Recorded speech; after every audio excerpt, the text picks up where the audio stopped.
Hello and welcome to the Big League Show. As always, I'm Connor Somerville and I'm joined by Aiden Silliphant. And we are continuing our string of having guests on, which we'll probably do for the entire summer, but we'll see what happens when sports are back because we're probably going to have games every single day, and having a guest on may make episodes 4 hours long, and that's a no-go. But today we're joined by Jackson Farough, who is the second part of the Finch of the Farough, who have appeared on our radio show 3 times, I believe. Yeah, 2 or 3 times. Yeah. So, Jackson, how are you doing today? I'm great. Thank you guys for having me on. I appreciate it. Sorry for the kind of funky camera, but we'll make do. I'm just glad to be here. Yeah. Yeah, we're both going to be in that situation because my Wi-Fi has been cutting out both for 2 days now, all the time. So I think mine cut out on the last episode a little bit too. So we're always having technical difficulties with Zoom. So yeah, it's all good. At least we can record something and it's good enough. So I think we should start this off by really just jumping right into it. I've watched the other episodes back and I realized that the quickfire didn't really work. So we're going to try something else today and just see if it works. Jackson, do you know what an elevator pitch is? Yes. All right. I do. For those of you who don't know what an elevator pitch is, it's basically a little 30-second, 60-second thing about yourself where you basically describe who you are. And in this situation, well, technically it's for a business and what your business is. But in this situation, we're doing it for who Jackson is. So Jackson, give us your 30, 60-second elevator pitch, of which we are not timing, so you're free to go as long as you want. Well, I guess I'll pitch myself as if in terms of my kind of sport media career. I grew up around radio. My father was in radio. I worked for a big radio company and was able to work his way up. So I kind of grew up around that industry. I grew up meeting these hosts, kind of felt a bit like I was in their world. And to me, that's something that I wanted to do myself. These guys and girls to me were heroes, right? John Derringer, who was Brian Hayes' uncle, he was coming over for dinner on his motorcycle. That was just normal to me.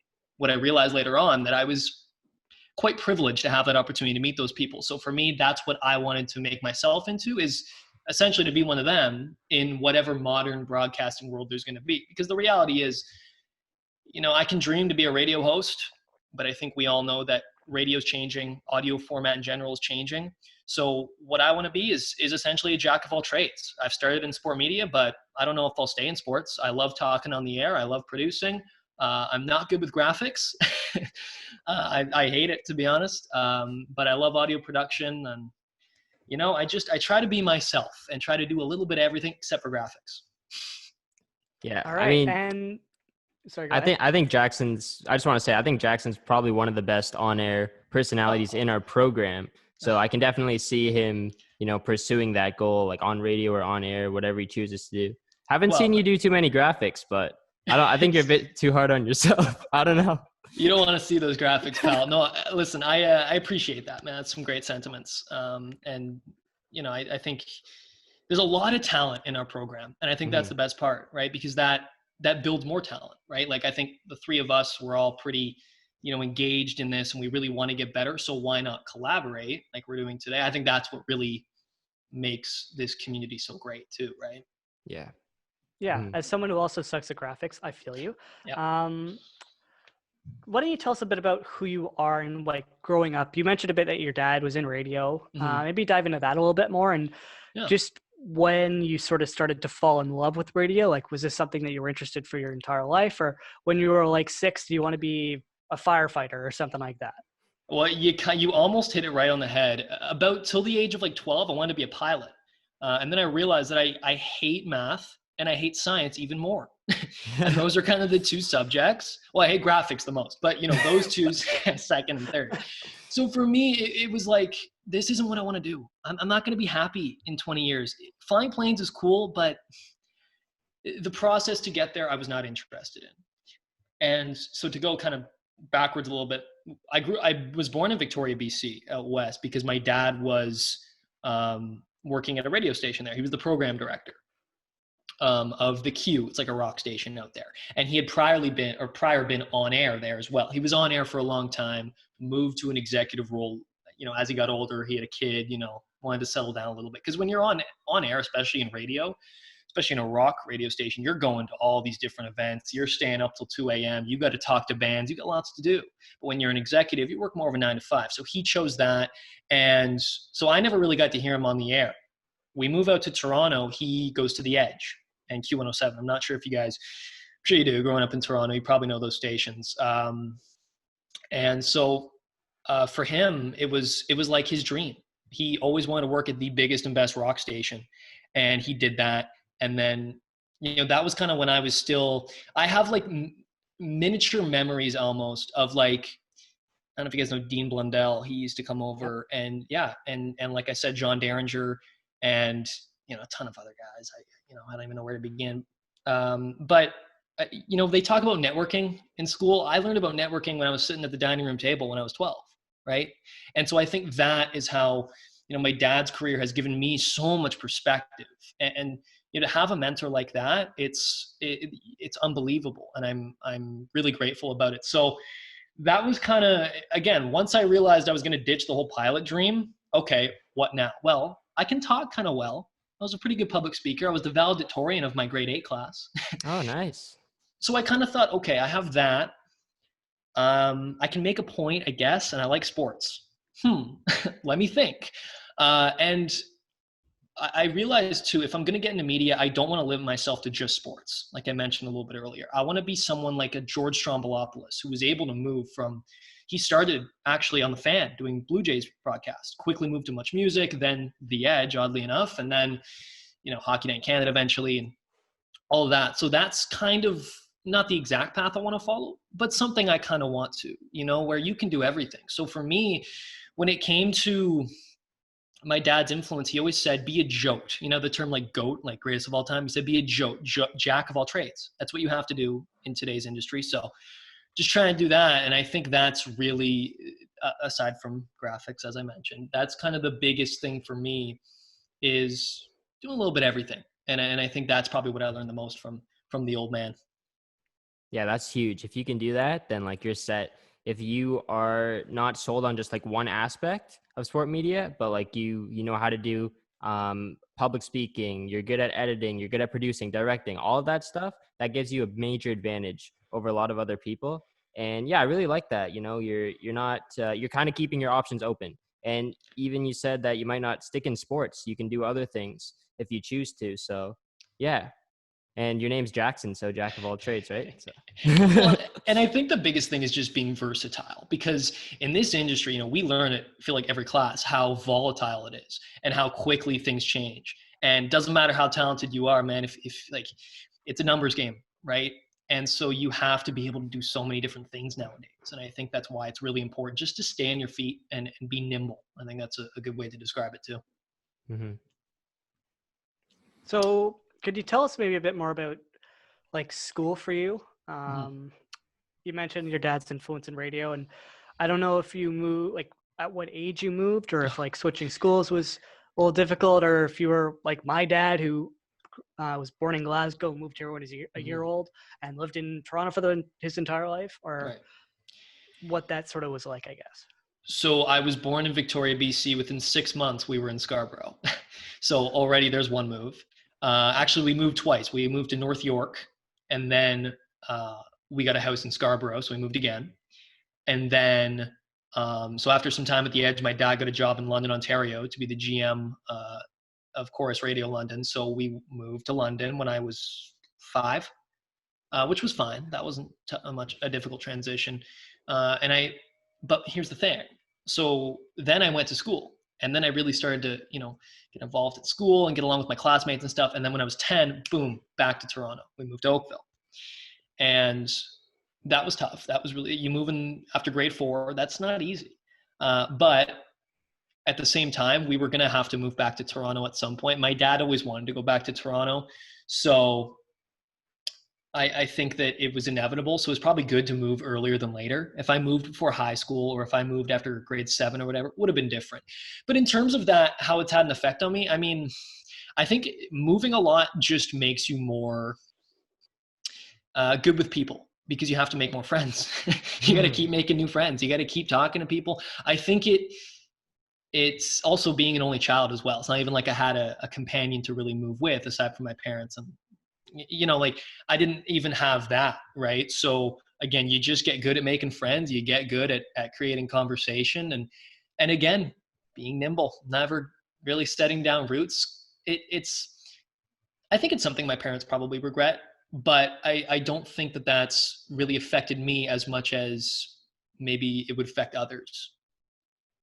Mm-hmm. So, at what point did you decide that the Ryerson Sport Media program was for you? You obviously mentioned that you've been interested in radio for a long time. Was sport media at Ryerson something that you picked out when you were like 13, or was this something you found out later on in your education?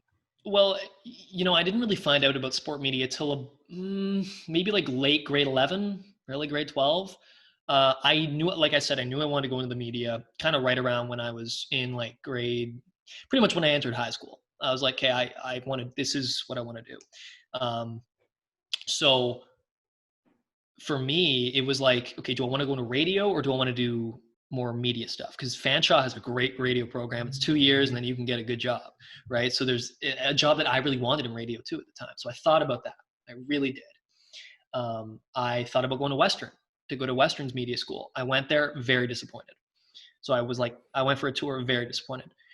Went to Ryerson and I was blown away, to be honest, by the labs, by the Mac, right?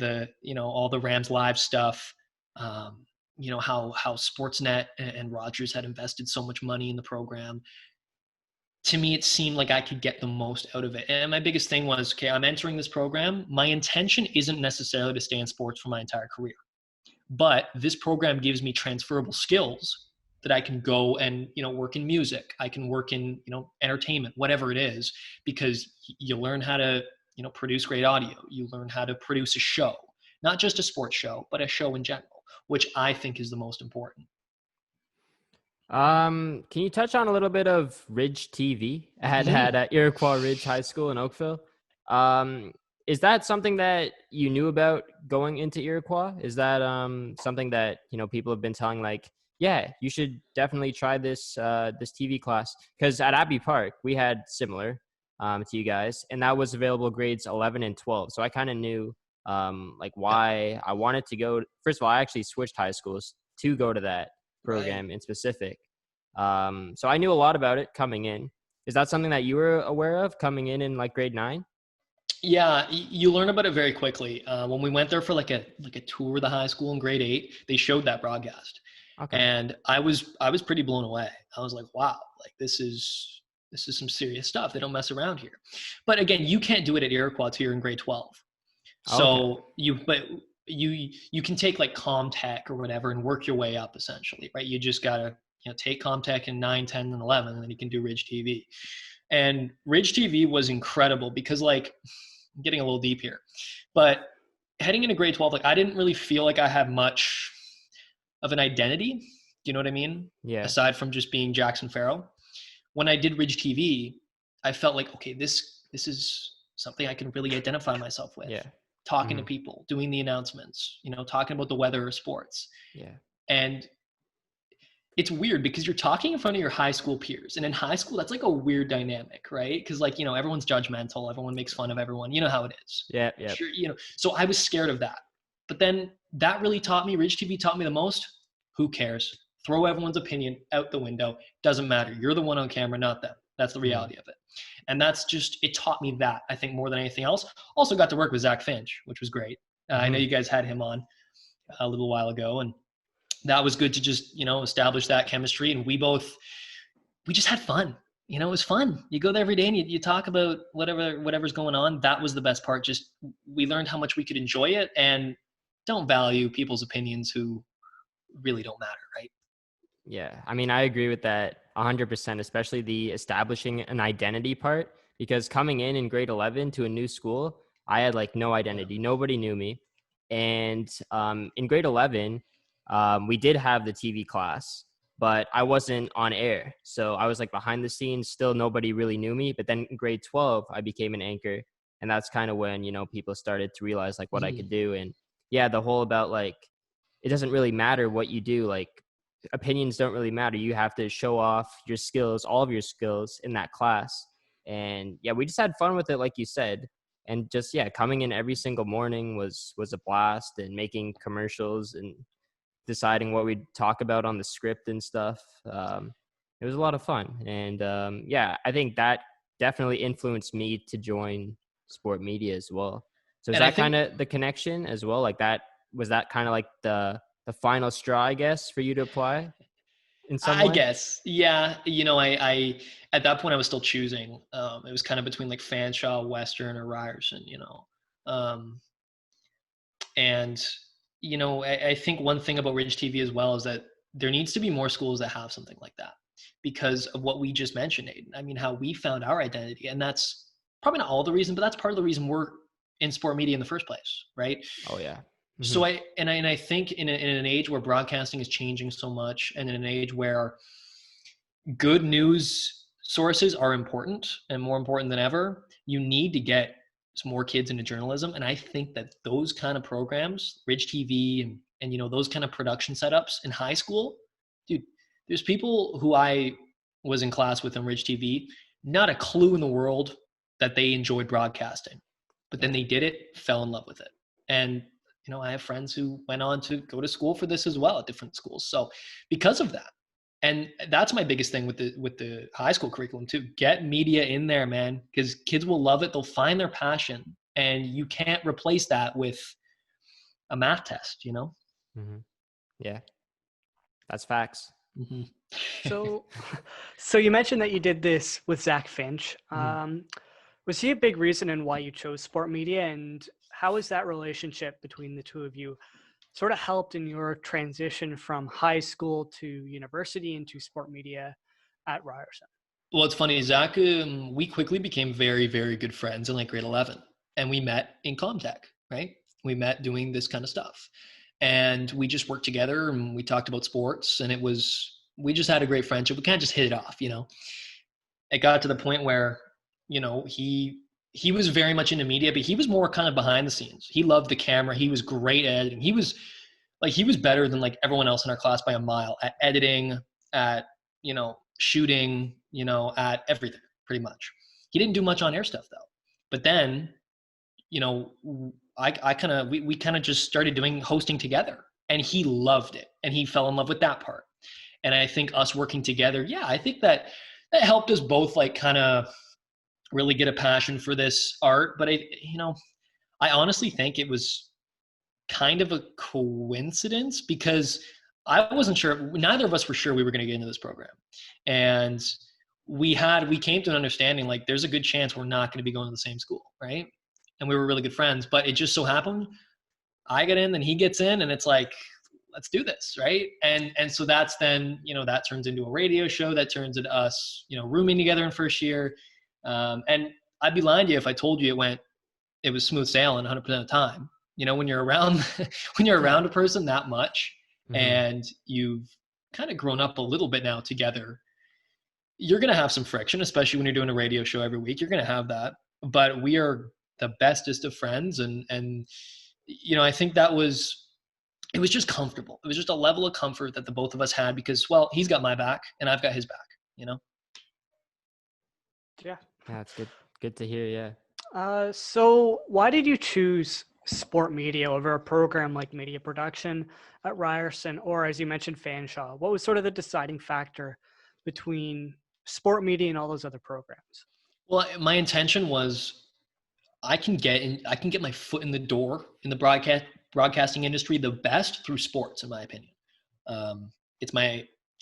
I know a good amount about sports.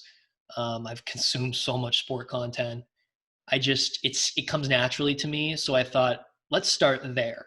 That was my intention, was to, have a situation where I could go into sport media, take some of those skills, be in sports for a bit, establish myself, but also be able to maybe go into other genres like I've talked about. So the decision came down to sports. And also, I think more in sport media than in media production, or even Fanshawe radio sometimes. There's so much on-air opportunity. There's so much TV opportunity, which Fanshawe obviously doesn't really have. Although Fanshawe is excellent. I'm not going to, Fanshawe is a great school. And I would have loved to go on there had Ryerson not been a thing. But for me, sport media over media production was simply sports and more on-air opportunities, really. Mm-hmm. You said, Okay, oh, so you go. what was that application process like then? Because you were sort of leaning on Fanch, I assume, and Ryerson Sport Media as being your top two, I assume it's correct. So what was that application process like? Did you feel a lot of pressure going into it? And how did like the interview and that little test thing beforehand go for you? Well, the pressure, you mentioned that. I felt a lot of pressure. And I think I put a lot of pressure on myself. Right? My dad, look at what I've been around my whole life. It felt like if I didn't get into this program, am I a failure? Which obviously I know now I wouldn't have been. But that creeps in your mind, especially when you're 18 or 17, right?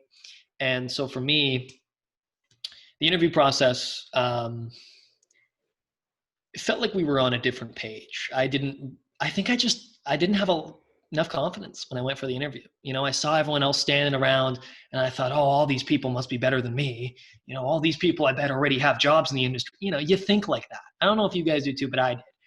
It threw me off my game when I went to the interview. And when I did the writing portion, I wrote about, how it was like one sports moment that like you wanted to talk about. I forget the details. I talked about the bat flip, Bautista's bat flip.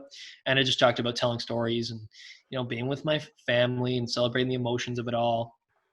I wasn't even sure about that answer. I was kind of second guessing it after I wrote it. And then I go for the interview. And like I said, it wasn't what I was expecting. I think I thought I made a fool out of myself. There was one point I said, I want to be the best broadcaster in Canada one day, which is fine, but chill, like, So I think I was just all over the place. I guess it was good enough because I got in. Good enough, yeah. But in terms of the whole application process, I also applied to Western for criminology and Queens for sociology, specifically as backups because law was like kind of my second, like my backup in case, sport media declined me. Law is a backup. Okay. Well, because and that's part of it too. I didn't like law as much as I liked broadcasting, but I could talk and I can make an argument and I can write okay. So law was also kind of there, but it wasn't my passion the way this is. But I'm just grateful I got into this program, even after kind of a pretty shaky interview. Yeah. I think coming out of my interview as well, like you're always nervous about, did I do well and stuff, but I think, just got to trust like who you are. And you said earlier, like just have to be yourself, just have to be Jackson, right? And that's what you did. You went into that interview and just, spoke what you are as a person. So that's all you can do. And it worked out in the end for all three of us. So that's good. You mentioned earlier that when you went to Ryerson for the tour, you were really blown away by the facilities, Rams Live, the fact that, Sportsnet, TSN, they put so much money into the program. So how have you been liking the program so far? Has it kind of reached your expectations? And yeah, what are your like top standouts, I guess, about the program so far? Yeah, I think it's surpassed my expectations, to be honest. What I love is how they want to get you so job ready, which I think is awesome. Like and their facilities are completely up to date. Like the Spirit Live facilities are, in terms of the radio portion, are as good as most of the ones you'll find in the industry, right? So that is great because you can go from one board to another, and that's good. Rams Live to me has been such a great opportunity. I didn't realize, like I thought it was like only third and fourth years really got to do it. And then first and second years would kind of be more on the sidelines. But once I realized I got to do sideline reporting in my first year. And I was like, holy crap, this is amazing. Like this is better than I even thought it would be. So it's exceeded my expectations. And yeah, Rams Live has stood out. I love Rams Live. It's fun. Again, you have fun and you're getting better at the same time. Like that's great. That's what I love. Spirit Live, same thing. You're having fun. You're getting great experience. And there's, especially with Spirit Live, there's no one breathing down your neck. Like, oh, you got to talk about this or, oh, you got to do this. It's like, no, produce your own show. We don't care. As long as you don't swear too much, do your thing, which I really love too. Right. And we may have towed that line a couple times on the show, but that's what I love is that they give you control. They get you job ready and it's enjoyable. So for an incoming sport media student, what would be your like top 3 recommendations for them? Well, I think you try everything. That would be my first thing, especially first. Just try everything because you don't know what you're going to like and what you're not going to like. I didn't really think I'd love producing live sports. Love it. Love it. Didn't think I'd love audio production. Turns out I love it. You know, didn't think I'd love sports writing. I'm quite a fan of it. So all that put together, like I'd say try everything. That's one. Another recommendation would be don't alienate each other. Be friends with your classmates. That's a good thing. Build bridges, don't break them or burn them rather. All those cliches. Yeah, all those cliches. But I think that's kind of a given. Like play nice and network. Learn what networking is and do it a lot. Like networking is very important. And I think if we have a chance to network with 60 or however many kids, there's 75 kids in our program. Like I think it was 70 and we've lost like 3 or 4. Right. Okay. So let's say like 65 other kids, right? Like that's all those people to network with. And who knows, one of them could be, you never know, right? Like you just never know, especially in this industry with how things change so much. So I think that's the 3 things would be try everything, play nice. And what was the third thing? Or the second thing? I forgot. It don't matter. Those are my 2 recommendations. He listed it earlier. If you want to hear what it is, go back and re-listen. So I guess finally, before we sort of move on to the actual sports stuff, what have you done professionally in the industry up until now? I think I can't remember if you mentioned this on the show or not, but you worked at a radio station last summer. Maybe dive into a bit of what you've done professionally and sort of what those experiences have been like. Well, yeah, the real only touch I've had to like like a professional aspect of the industry would be, I worked at FM 96 here in London, or I worked at Chorus, I guess, here in London. And yeah, I was the cruiser. I was the summer cruiser. So I would just drive around in the big truck with the big FM 96 logos on it and just go to events. I'd make commercials, do lots of social media, just promoting the station, just part of the promotions department. It was fun. For me, what I wanted to get out of it was, okay, let me get into a really solid, stable radio environment, because FM 96 is one of the best, it's most stable and just best radio stations in Ontario, right? So let me go there, let me learn and just take it all in and see what it's really like, because you can learn about it in school as much as you want, and you'll be job ready once you get there, but you need to know the culture. You need to know, okay, if I have this problem, who do I talk to about that? And who's responsible for hiring on-air talent? And who's responsible for hiring promotional people though? And all those little things that you just learn once you work there. That was to me what I wanted to get out of it. In terms of other professional experience, I haven't got paid for too much, so I can't say it's like a profession, but you don't have to be paid to do it. Like, let's go with outside of Ryerson affiliated stuff. Sure. Maybe it's a better way to put it. I also wrote articles like kind of all throughout first year on a variety of different websites. And then I started writing for Fansided earlier in second year. And then I'm taking a break from writing right now, but that's what I was doing. And then earlier on, kind of in the quarantine, Drew Frank and I teamed up to do Virtual Jays Network, which was a blast, where basically since baseball was canceled at the time, we simulated Blue Jay season but game by game, series by series. And it was a blast. We did it for about a month, and then the workload got too much. And it happens. But it was a great thing to try. And I was really happy with like the results we yielded. Like we did a crap ton of broadcasts in such a small amount of days. So that's probably the project I'm like most proud of so far, like in my life, like Virtual Jays, even though it was only for a month. Other than that, gotta think, I'm going down the resume now. Well, actually this summer I was supposed to produce games and commentate for the London Majors, which are the baseball team here. Yeah. They're like in the IBL, the Inter-County Baseball League, I think it is. Hope I got that right.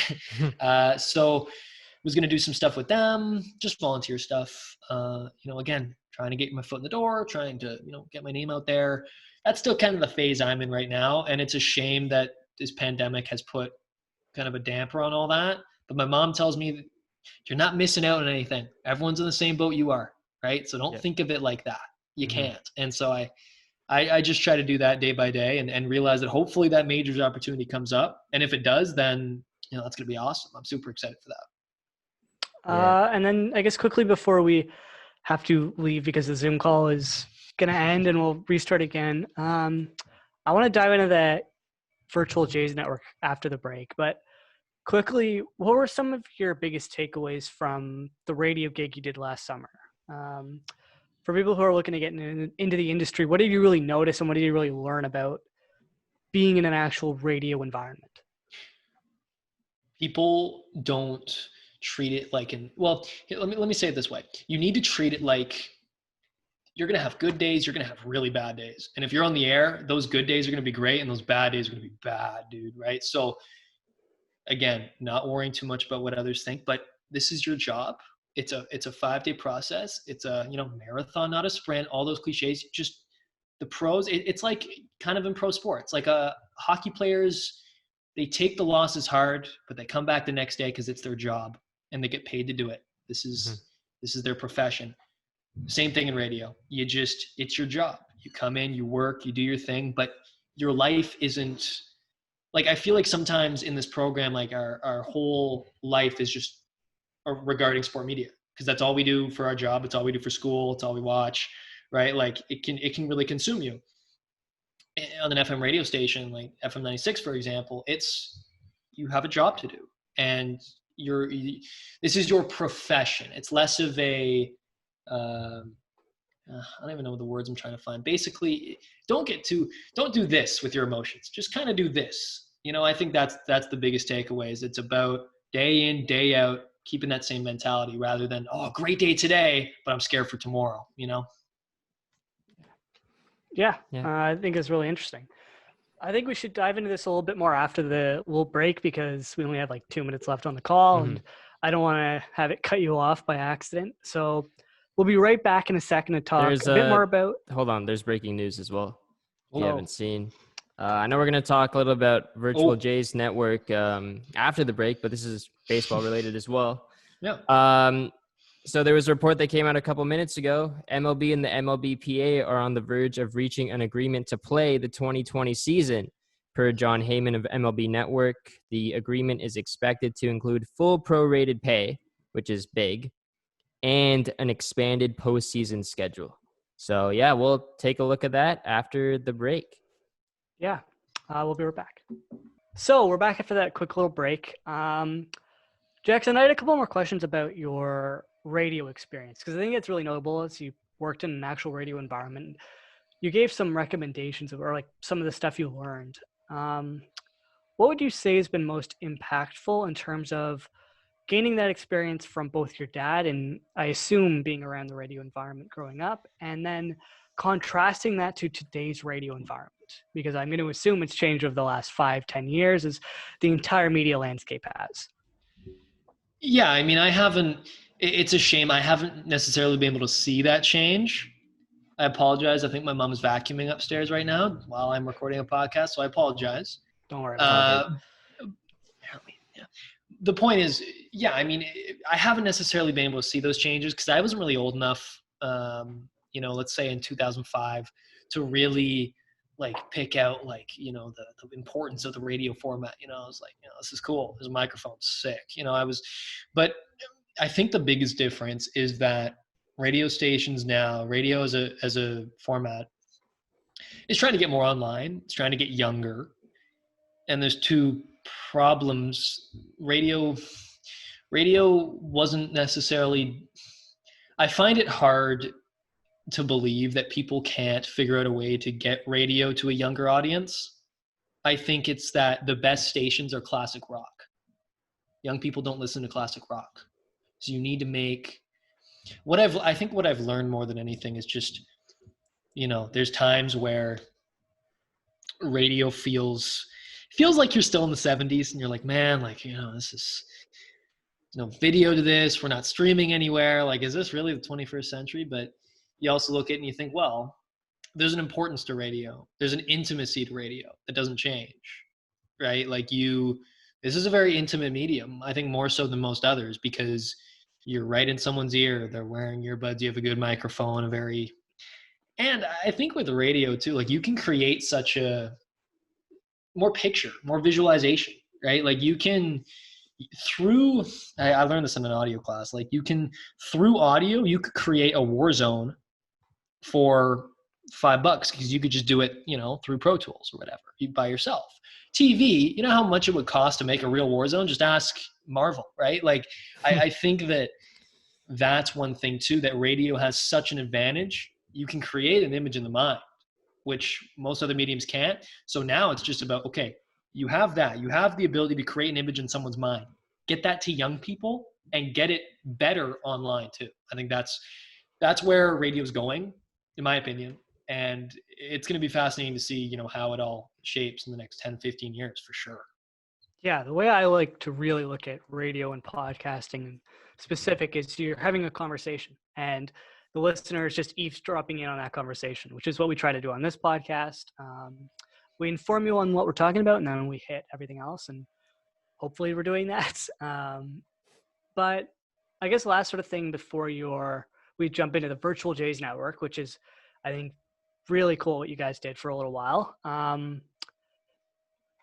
In one of our courses last year, beyond the radio format, you mentioned that you worked with like these hosts. What did you learn from these specific people? Because I believe it was Juan the Colombian. Juan the Colombian? Juan the Colombian, like these were people from all over the place. And it's sort of a bringing together of all these different people. So what did you sort of learn from just talking to so many people in the radio landscape and the media landscape, and with completely different perspectives that you probably have? I learned something different from every single radio host, which I think was really good. From Juan the Colombian, I learned how to be persistent, never give up, work your rear end off, and you still might not get your opportunities, so work harder. That's what I learned from him. He's also just like a really nice, genuine guy. I think I just got along with him for that reason. Taz, who is a god in London. I mean, he's the host of the morning show on FM 96, and he's such a pro. And I've known him. He's one of those guys I've known since I was little. So for me, my relationship with him is probably different than most other cruisers would have, because I've known him for a lot longer. But he's so funny, and he'll make fun of you, and he'll play wit ball with you, if that makes sense. He's a great guy. What I learned from him is that whole pro mentality of you every single day, you put in your best effort. You're going to have good days. You're going to have bad days. One time I was sitting next to him. He had just finished his show. I was like, so how was the show? He goes, I don't know. Did it sound like we were having fun? And I said, I mean, kind of. He's like, there you go. And he walked away. And that's not any disrespect to anybody. That's him saying, our job is to sound like we're having fun today. Yeah. So let's sound like we have fun, and don't overthink it. And the reality is you're going to have your good days and your bad days. That's what I learned from him. Jim Kelly, who is his co-host, is one of the funniest people I've met ever. He's an improv guy. So his thing is he writes jokes. He writes jokes for the air. Like he is literally a comedian that has, he's so naturally funny. He enters funny quick, like in and out so perfectly. I mean, with him, what I learned from him was that wit, that quick, little joke that you throw in there that just makes everything great. He's really creative too. He's really creative with the way he talks about things and the way that he covers things. And so again, all these different hosts, I learned, the afternoon host Dunner, I learned just, have fun with it and have that passion. She has such a passion for rock music. That's why she's on a rock station, right? And like, if you love it, you're gonna want to get to work every day and put in your best effort. And she showed me that more than anything else, really. So learn a little bit something different from all of them. And I think kind of what I put together is have a great voice. That's pretty important. And you have to connect with people. You have to give people a reason to listen. And you're speaking to the people. Remember, it's not about you.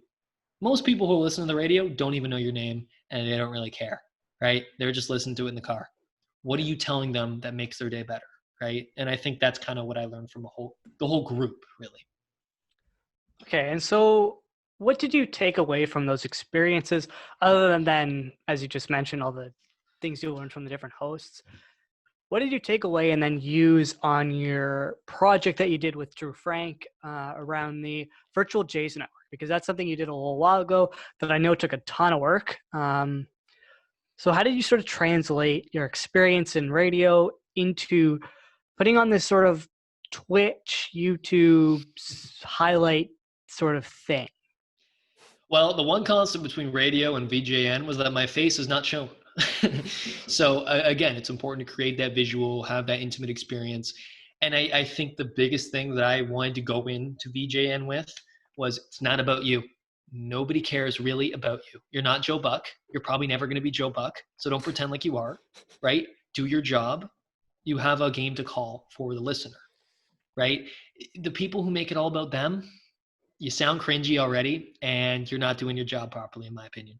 So that was my biggest takeaway that I kind of took from radio to the virtual Jays network was not about you, pal. Swallow your pride. All right. And so what was that experience like then? Because as I just mentioned, it was a ton of work, and Yeah, it's something that you haven't done before. So... Did you have to make any of the graphics for the Instagram account? Did you see the graphics? It looked like I was making them. Hell no, that was all Drew. Okay. That was all Drew. We kind of came to the agreement, I'll do play-by-play. I'll do a good amount of the social media. Kind of by the end, I was doing most of the social media, like in terms of the posting, and he was going to do the editing and the graphics, and really everything else. But dude, he put in so much work to that. Such a credit to him.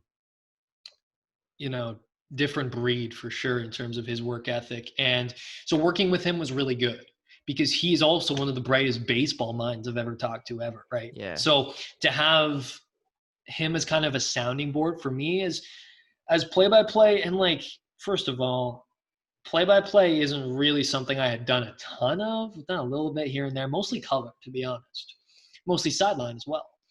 So that was, and I've never really played baseball. I didn't really start watching baseball till I was like 10, 11, 12. He knows all the little innuendos. He knows what to say, what not to say. I was calling the Rogers Center a barn in the first game. He was like, they don't call it the barn, right? It's a ballpark, right? And again, that's just part of him as a great sounding board. And then me learning. I learned so much about baseball and kind of really how to cover a sport through that. The hardest part was just the day-to-day. Yeah. And the prep you got to do. And the fact that we simmed it on Drew's PlayStation 4. So I didn't really have access to the stats unless he put them on the drive, which was fine. And he did that. And that was all well and good. But obviously when you're covering a real league, you have all the stats. You can make any kind of crazy storyline you want to create or whatever. You know what I mean? Mm-hmm. It felt at times like I was prepping, but I was like, am I really doing the right prep? Because I don't even have most of these guys' real stats this season. Yeah. So that was one thing too. But I mean, that's fine. That's how it goes. You have to adjust. You have to pivot. You have to understand that, okay, I probably won't be able to get the best, research on a player, but I can research the teams all I want and all that stuff. So that was easy to work through. And we also, I think one thing with Drew and I, we were both very honest with each other, which I think is important to have any good product. I'm sure you guys, same thing, can echo. I mean, me and Zach as well on Finch and the Farough. It's just about being honest and calling it like it is. If, and we would go back and forth on stuff too. Again, it wasn't always smooth sailing. You got to have some friction, right? And I think that was one thing that was really good too, that neither of us were afraid of being honest. Because you can have that sometimes where maybe one person's a little skittish. They don't want to ruffle the feathers. They don't want to say anything or do anything wrong. For us, it was great because we already have a working relationship.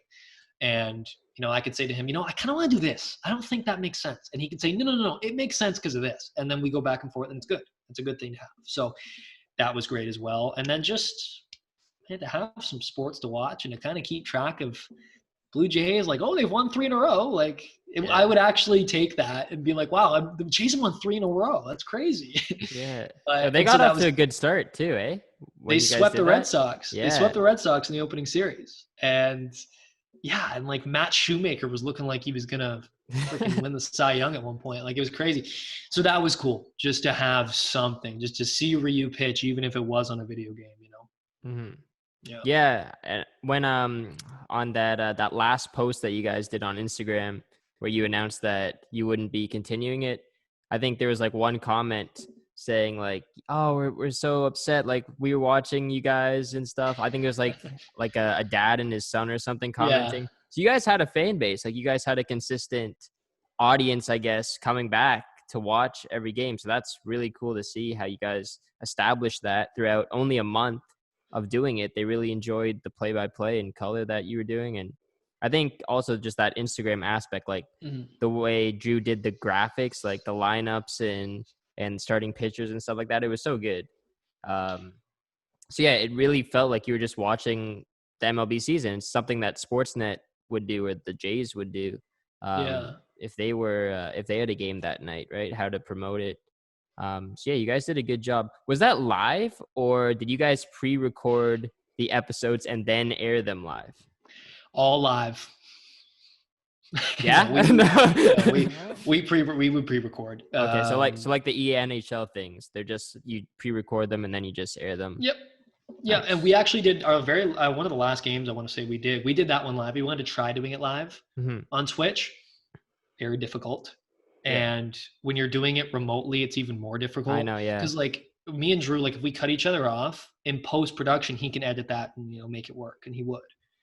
On live, man, you could get into real trouble if you're both talking at once. And the thing too is we were using Discord, and Discord for me, whenever I talked, it would cut off the first 3 words I said. So I'd be like, to first, a second, whatever it is, and then it was just not good, right? Yeah. But back to the audience engagement thing and the comments and stuff. I mean, that was really why we did it. That was really what was like one of the most motivating factors for that for me. Like even on Reddit, like on the Blue Jays subreddit, there was a good amount of support, and it was awesome. I felt like we were really doing something that made people happier and entertain people, especially in some pretty tough times.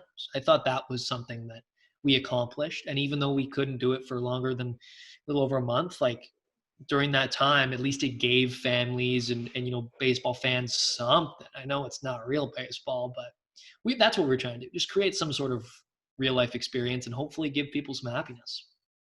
So what were your biggest takeaways from it?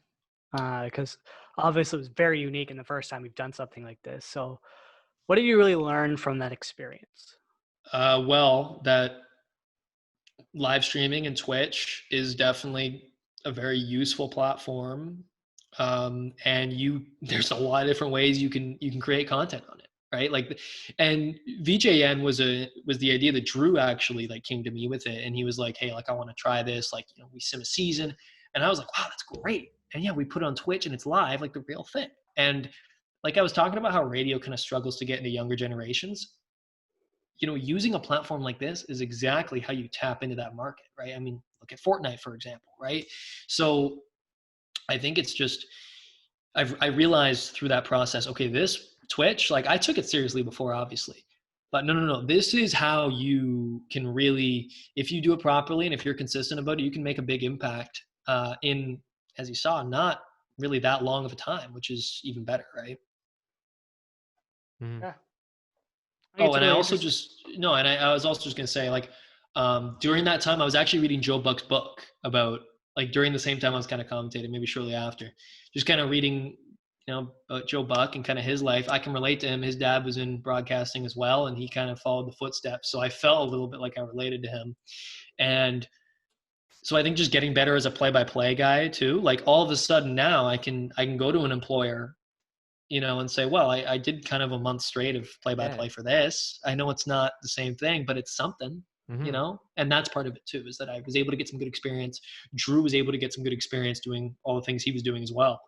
And so, we learned about the platform and just that experience, right? Practice makes perfect, as they say. Yeah. Big shout out to you guys for doing that. I watched, I didn't watch every single game, but I watched some of them and they were really good. So shout out to you guys for coming up with that idea. And it was great to see what you guys are doing. Thanks, guys. Appreciate that. Yeah, it's really cool to see people in our program continuing to do stuff that people in the industry haven't even been able to do. TSN or Sportsnet could have very easily done something like this, but they chose not to. And you guys capitalized on it. And I think Mm-hmm. a lot of respect that goes that way in terms of the fact that people in our program can put this together. Yep. Exactly. But, yeah, like especially with baseball, because baseball is a difficult sport to do play-by-play for. Mm-hmm. We've learned that in our production class if you did the baseball play-by-play, but And TSN, I think they're coming out with some, or is it Sportsnet? They're coming out with some EA NHL 20 bracket Sportsnet. thing. Sportsnet, they're doing Sportsnet's something doing like it. that. Dangle, Yeah, Steve Dangle. Dangle, Faisal Kamisa, I think, is involved. Yeah, a bunch of NHL players are in that as well. Yeah, like Alex DeBrincat. I think Justin Hall is doing it for the In my leagues. opinion, I think Virtual Jays Network's a better idea. Might be. Hey, Might be. So let's get us on that train, man. We need some endorsements. And now Sportsnet will never hire you. Yeah. Maybe I should cut that out. I like the idea of Sportsnet. I like the idea still. Oh yeah, Sportsnet is great. Are you kidding me? It's like one of the top 2 or top 5 Canadian top Canadian broadcasters. There we go. Hire me. Yeah, please hire me. I need a job. I guess we should dive into the rest of sports because we've talked about you for a while, and there's a ton of other sports news to get to. Even though we just recorded the last podcast on Saturday, and it's Wednesday today, a lot's happened since then. We're just talking about baseball, so why don't we talk about baseball? Sure. Because some news broke just as we were recording, around the resumption of play and the players and owners agreeing to something potentially, and another proposal which nobody thought was possible. Aiden, explain this a bit more because you've been following it a little bit more closely than I have. What is happening before we run out of time again, because we only have 10 minutes left? Oh my God. Wow. That's crazy how time flies like that. Yeah, this podcast is going to be a long one, folks. Yeah.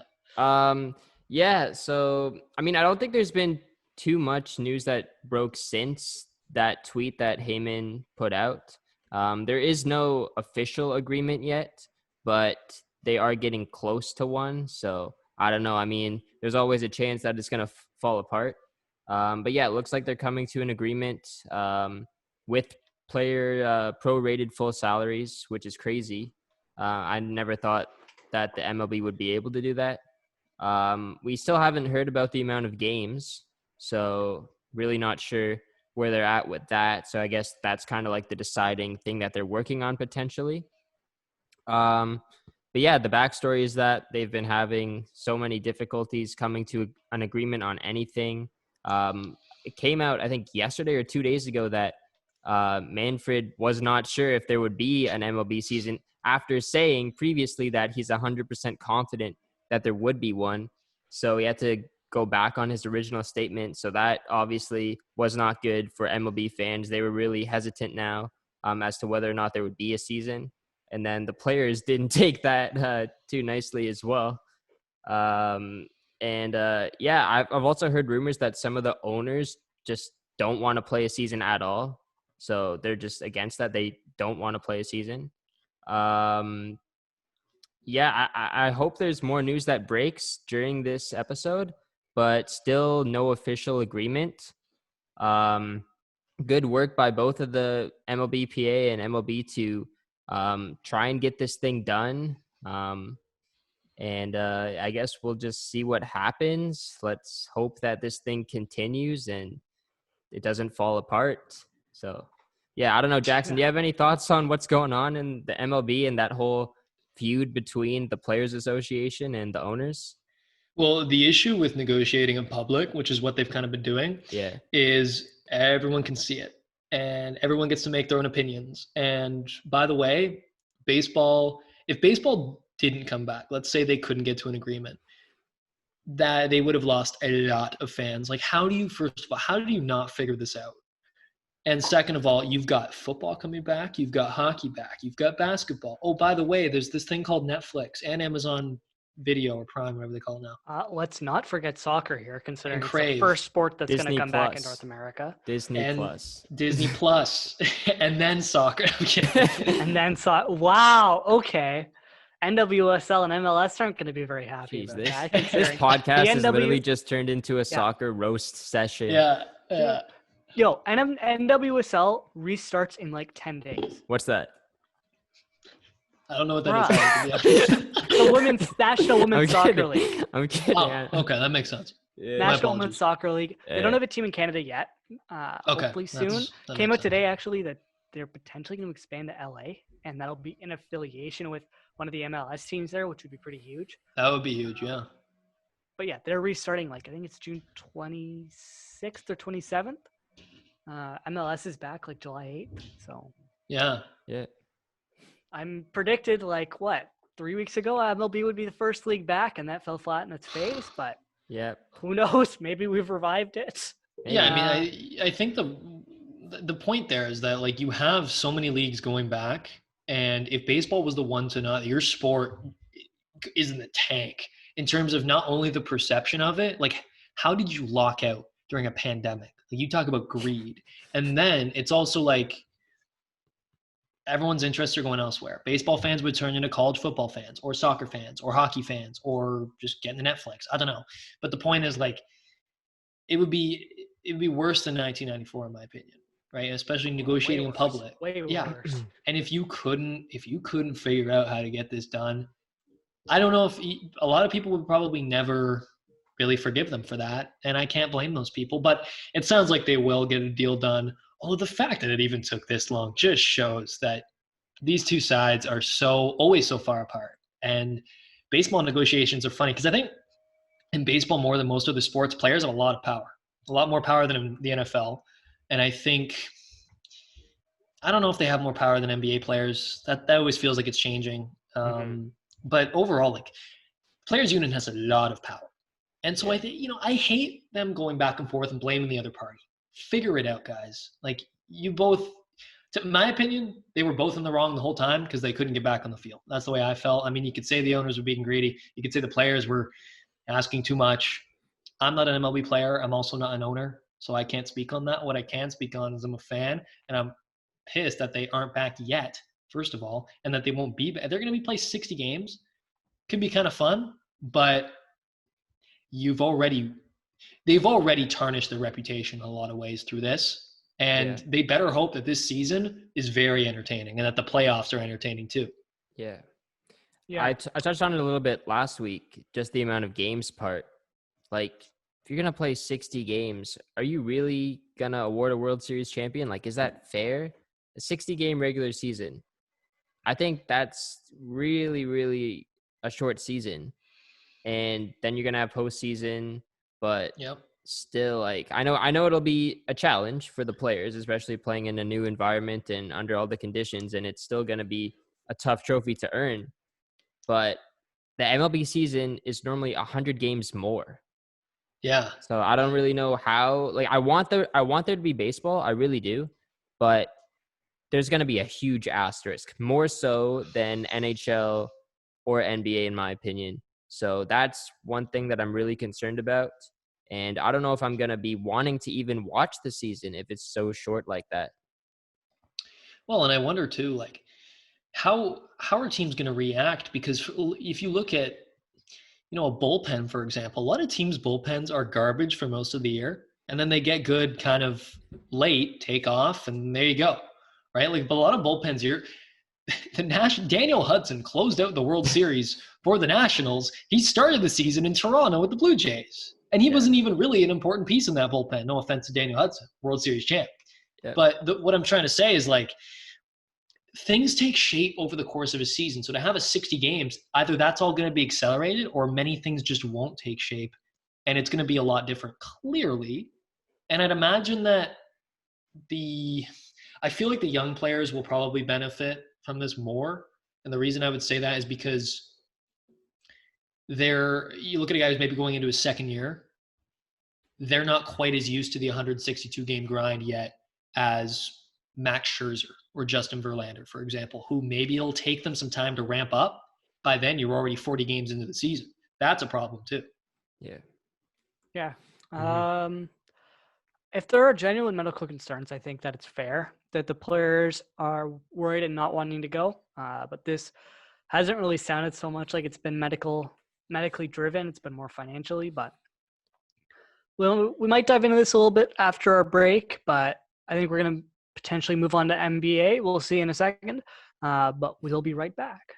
All right, and we're back. So in that little interlude, we kind of found out a bit more information around what the actual plan and what the proposal is from the MLB to the MLBPA. As part of the proposal, the players will play 60 games in 70 days. We'll start on July 19th, which is very soon. That's like just over a month away from now. And they will have an expanded playoffs in 2020 and 2021. What do you guys make of this so far? Because this is just sort of breaking now. It's, again, very early stages, so we'll probably get into this a bit more on our next week's podcast. But as these details keep coming out, do you find this positive, or do you think this might hit another snag? I think it's always positive when they're making some form of agreement. But I mean, like I said previously, like 60 games in 70 days, I don't really know. It's tough, in my opinion, to award a World Series champion if you're only playing 60 games. But and the fact that it's starting so soon also kind of surprises me. Like, these pitchers are going to need some time. Also, the position players will need, I think, at least, I thought over a month at least to get into game shape. I wouldn't be surprised if we see expanded rosters as well as one of the new agreements that comes out. Yeah, Jackson, what are your thoughts on it? Well, you mentioned the expanded rosters, and I think now there's going to be some prospects who, with, because minor league baseball, they're not playing, right? Like there's no way. Yeah.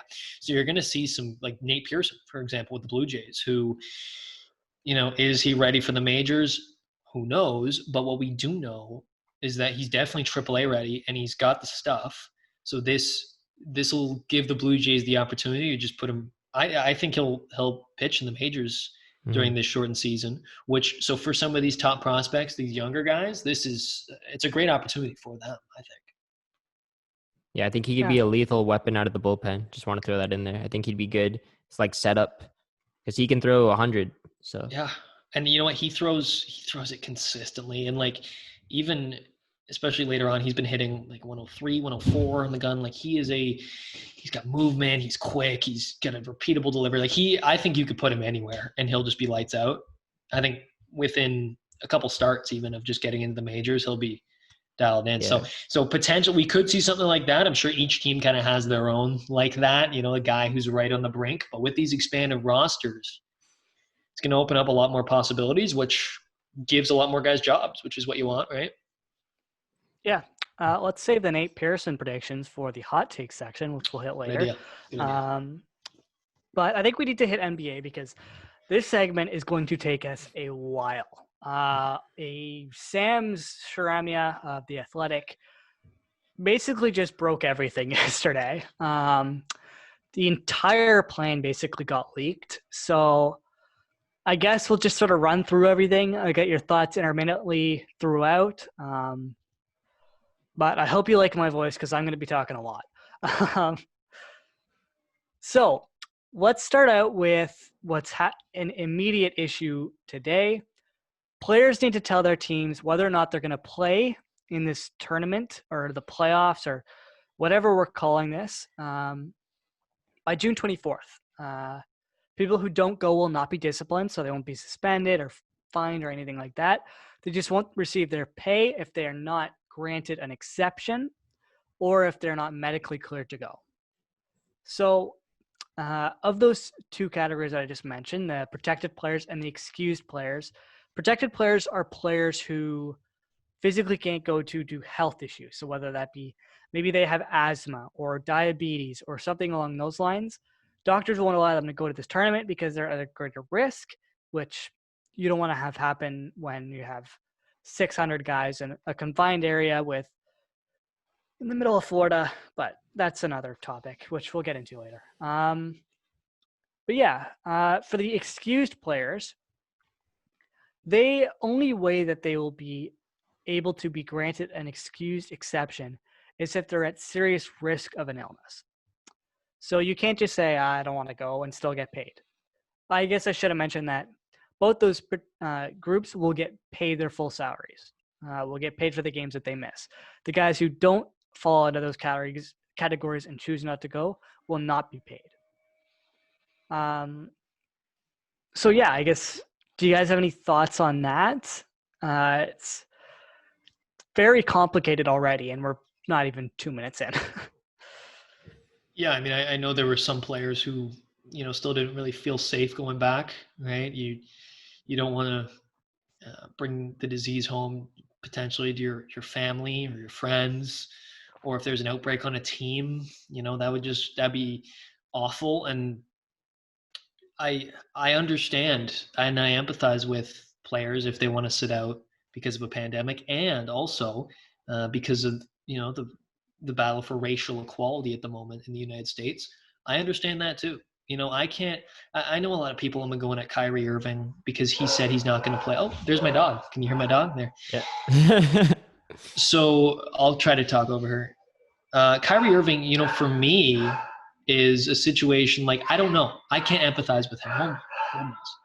It's all good. My Sorry dog about will do that. it at some point too. Don't worry. Sorry about that. No, what I'm trying to say though is that I can't empathize with him. I don't, or not, no, I can't empathize. What I'm trying to say is I don't know what it's like to be Kyrie Irving. Yeah. So I'm not going to say whether he should sit out or play. That's not my business. He can't play either way due to his shoulder injury. That's been sure, confirmed. but I think he is the one kind of pushing this movement of no, we should sit out to to battle racial inequalities, which I don't know. I don't even know a ton of other players that are doing that as well. I think Dwight Howard also mentioned he doesn't really want to play for similar reasons. There are extenuating circumstances in that. I believe he lost a family member, or maybe the mother. Right. I think it was the mother of one of his children to COVID. Well, and I know Karl Anthony Towns also lost his mother to COVID-19 as well. So, yeah, how does he feel about this?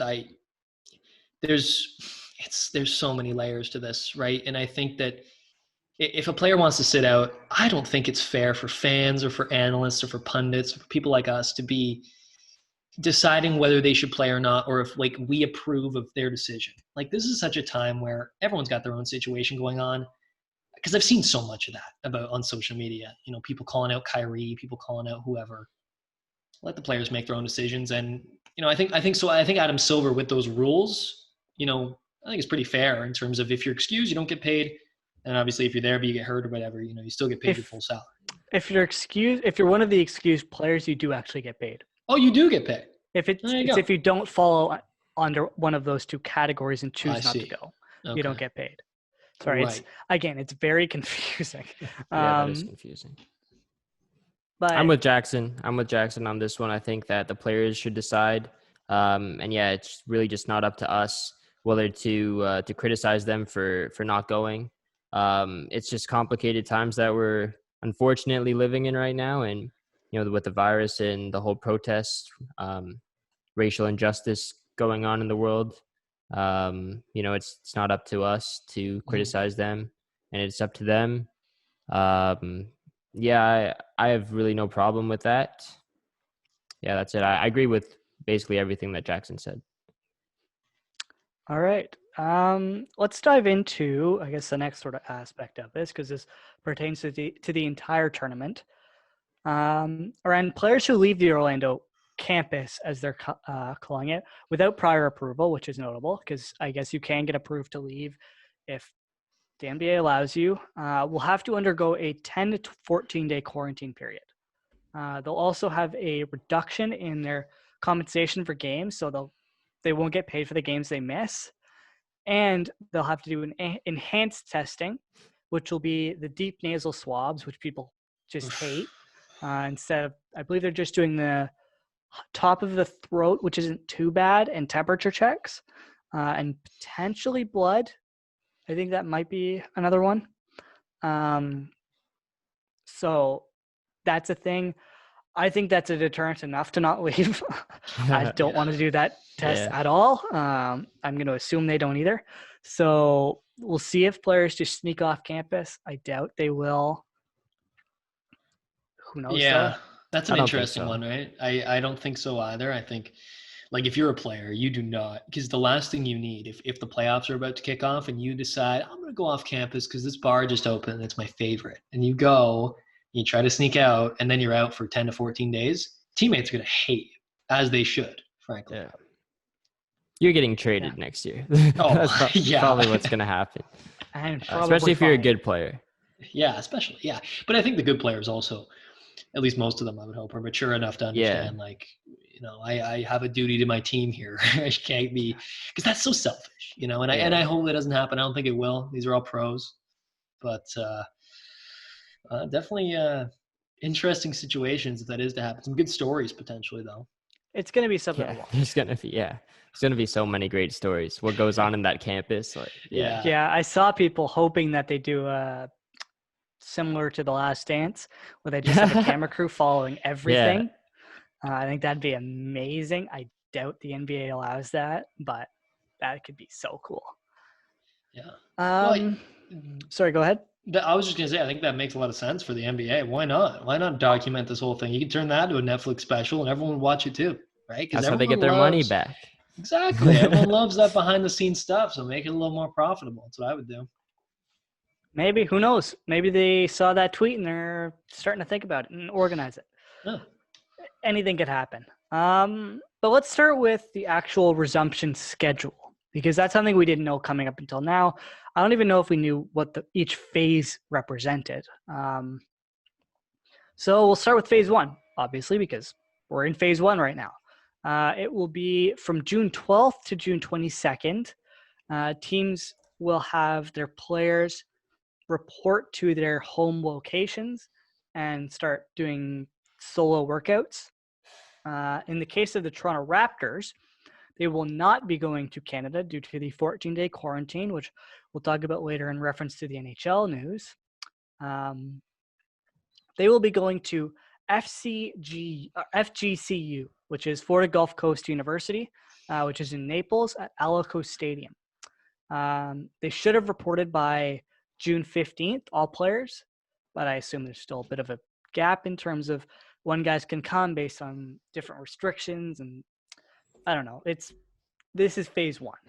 So the players are currently reporting. The Toronto Raptors, as I mentioned, are going to Naples.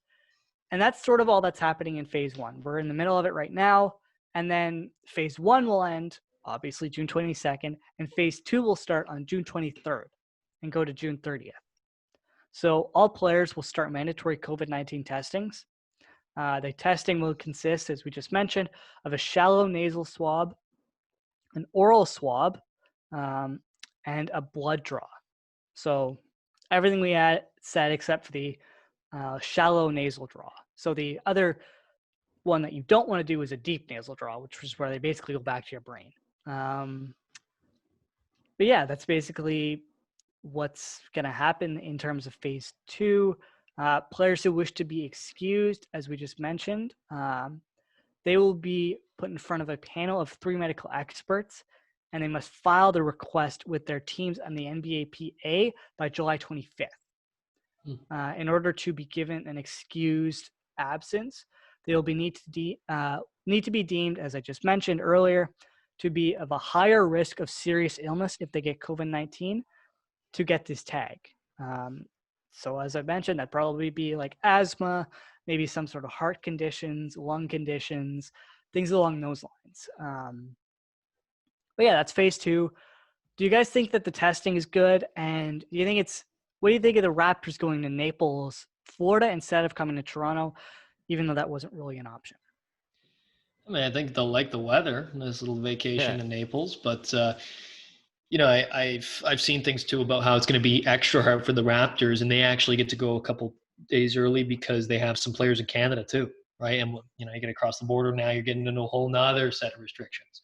So, no, I think, you know, the biggest thing for these teams, I think all these teams, is that no excuses and no BS. And I don't mean excuses like excusable absences. I mean excuses like if you're there and you're playing, you can't all of a sudden, because you're not playing well, be like, well, you know, there's different circumstances that we all have, pal. Like the whole league is dealing with the same circumstances.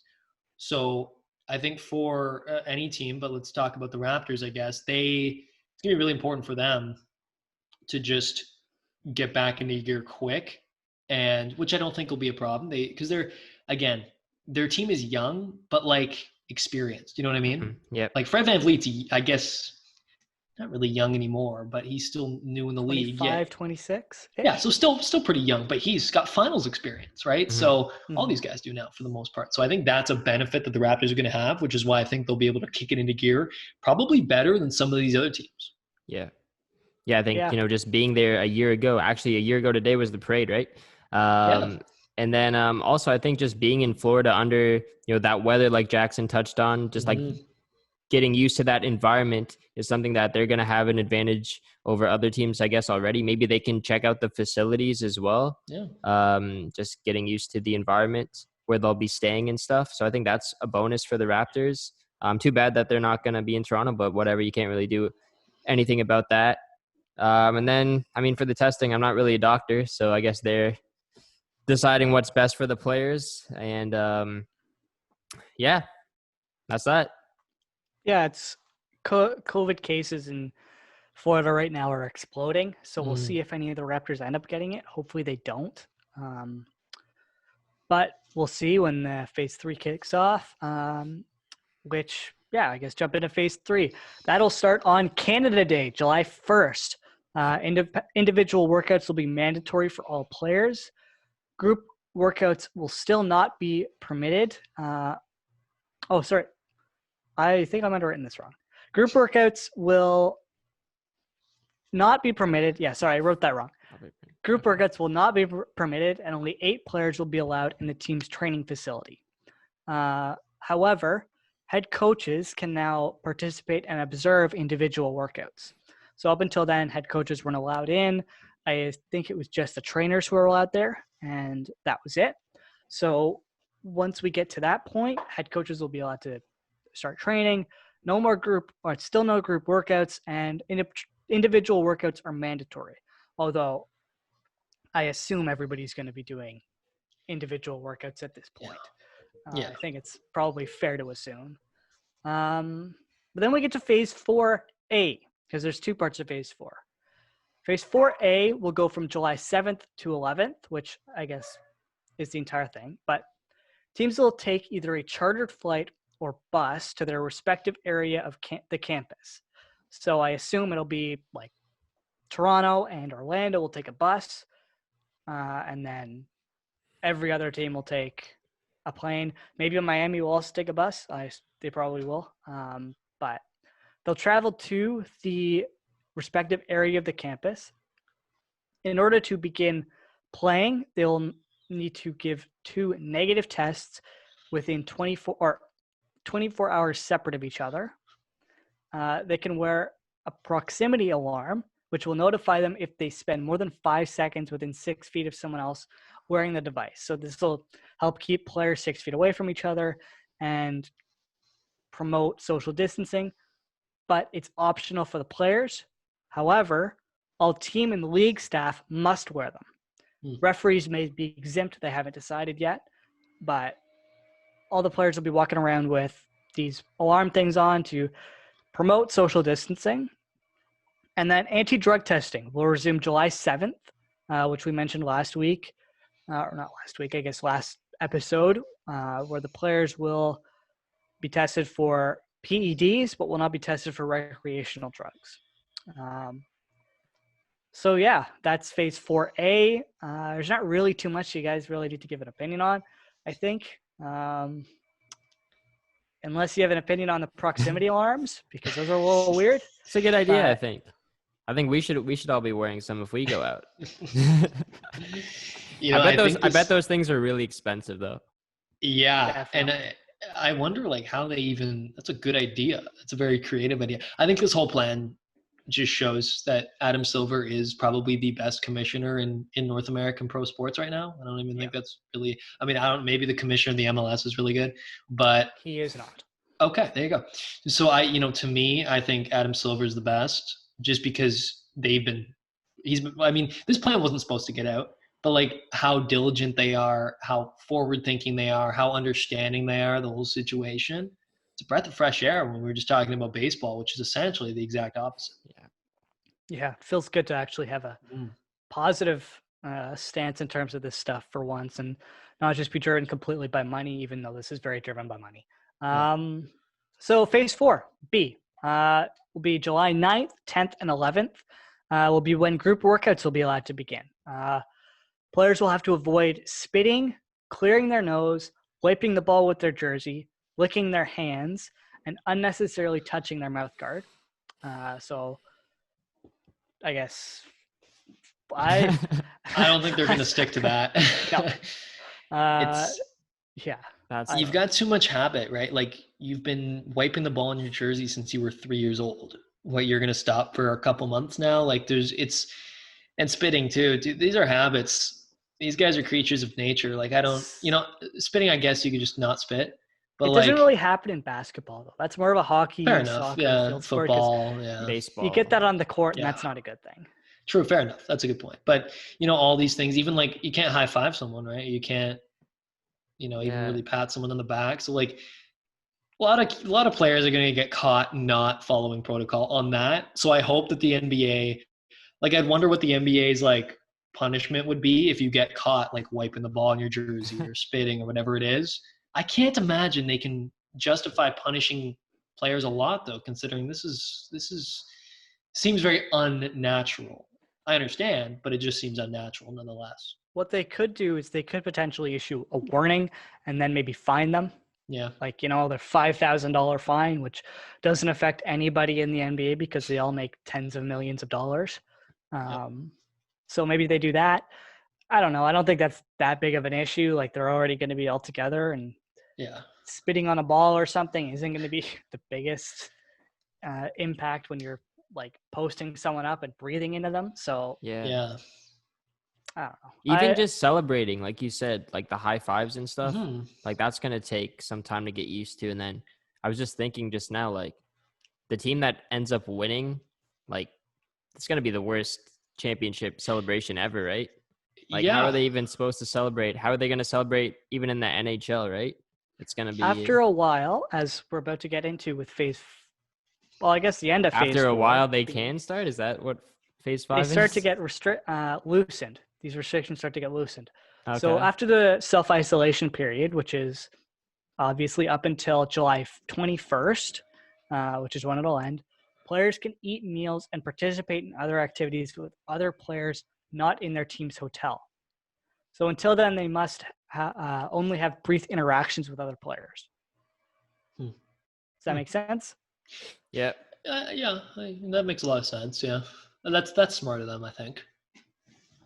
All right. And then we get to phase 5, where teams will play 3 scrimmage games against other NBA teams in the same hotel as them, which we'll get into the hotels in a second. That'll be the very end of this sort of thing, because we can go a bit more in depth on that in terms of where players are staying and all that. So yeah, there will be scrimmage games. So there will be non-regular season games, which will resume in phase 6, which will be July 30th to October 13th.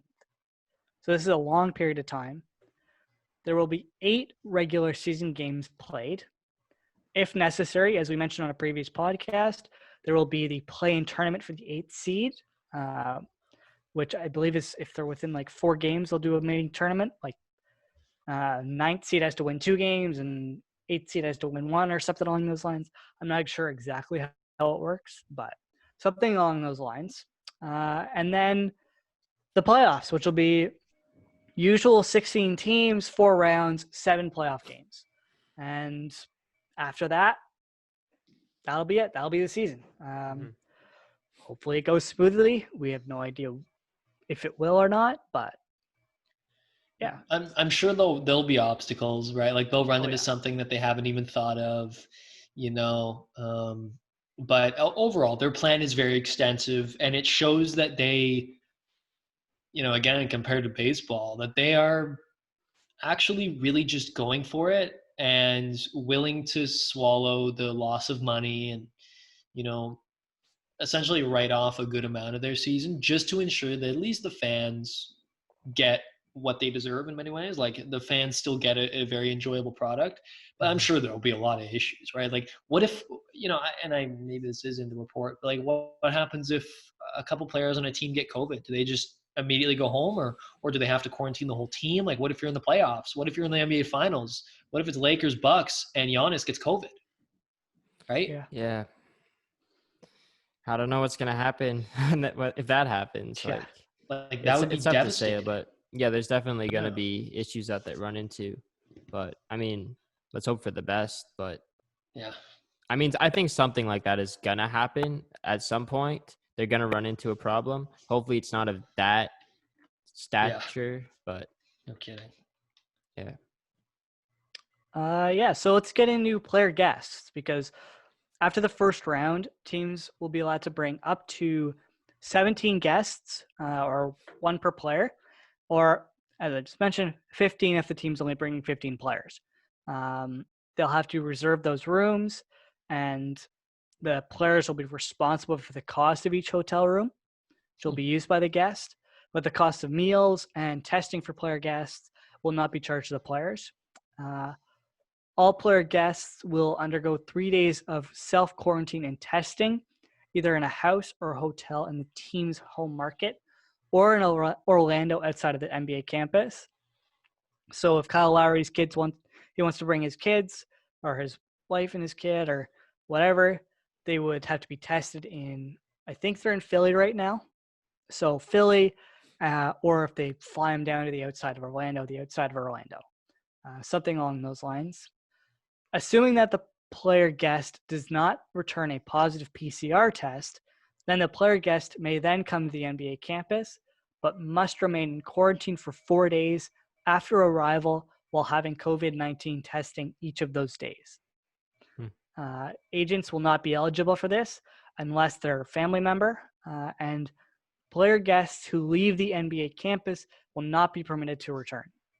Do you guys think that the only allowing 3 guests is fair, or do you think they should have increased it by a few more and given them more space to operate? And do you think this is sort of screwing the non-players, so the coaches, the training staffs, all of them, because they don't get to bring their families? Yeah, I mean, I think that it's obviously a compromise on the league's part, right? Because I think that was a big discussion when they started talking about going to Disney World or playing in a confined area. Well, can my wife come? Can my kids be here? And I think that's really important to a lot of players. So it's a good compromise. I like that. And I think it's a safe one too. The coaches, yeah, I agree. The coaches, that sucks for them. They don't get to bring anyone. Agents don't need to be there, right? Yeah. Like they can watch from home. You can watch from your mansion, like you don't need to be. So looking at you, what's his name? Clutch. What's his name? The LeBron's agent. What's his name? Something Paul. I can't remember. Doesn't matter. Chris Paul? No, that's the player. Mm-hmm. Doesn't matter. The point is, Rich Paul. That's it. The point is, the agents don't need to be there, so I get that. Coaches, yeah, I mean, that sucks for them. They don't get to bring their families. They don't get to, yeah. And I think if I am a coach, I'd be a little miffed. I'd say, really? Like the players get to bring all their family, but I can't bring my wife, or I can't. Maybe there's the argument of like, well, the coach is a bit older, like, but not all the coaches are old, right? Like, Brad Stevens isn't that old, and Nick Nurse isn't that old. Nick Nurse isn't that old, right? Like you've got families, maybe kids, like same thing. So I think that's going to be a tough pill to swallow. But if you want to get back to playing, I guess you got to make sacrifices, right? Yeah. Yeah, we'll see that maybe that rule adapts. We don't know for sure. This is just sort of the player aspect of it. Quickly before our call-ins again, this is going to be a mighty long podcast. Sorry, people. Let's hit the campus really quick because do we want to do the campus first? Let's go with the traveling party, and then we can do the campus and the hotels afterwards, because I think we could have a better conversation and less of a limited time. The traveling party, each team will be allowed 35 people, which will include the athletic trainers, strength and conditioning coach, equipment manager, team security official, and each team must include a player's private personal trainer, massage therapist, or security. So it's going to be a pretty decent sized group, potentially not even fully affiliated with the team. Mm-hmm. If it's a personal trainer or security from outside of the team, could be really interesting, who people choose to bring. Maybe you could find a way to say, oh, my mom's a personal trainer. She can come with me or something along those lines. But who knows? I think it's going to be really interesting to watch to see how the players and the teams use this number of people. Will GMs go? Yeah, right. Do you need to do some scouting? Like, how does that all work? And I'm sure some players will bend the rules, right? Like, Yeah. Because there's many players in all sports that think that they're above the league and that they're above the rules. It's going to happen, and people will give them crap for it. And it's going to happen. You're going to have rule bending. I'm prepared for it.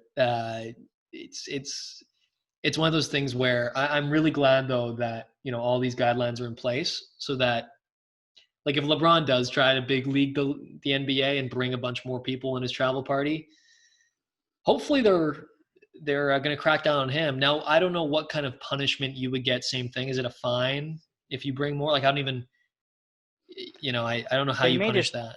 They may just not let them in. Yeah, fair enough. And you can't blame them if they don't let you land, right? Mm-hmm. That's your problem. You brought too many people. So I think if you're a player right now, you are not thinking of breaking the rules. This is not the time to break the rules. And hopefully they, let things go smoothly here. Yeah.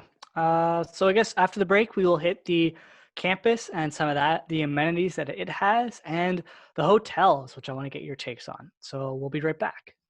All right. So let's hit the campus, because the NBA campus is kind of what's going to be really interesting to watch. How many amenities they got, which are quite a bit. But let's start off with what it includes. So it will include several hotels, which will house the players. I believe it's 3 hotels for the players and staff, and then the Worldwide of Sports complex, separate practice courts, and various other auxiliary sites established, like a golf course or medical facility.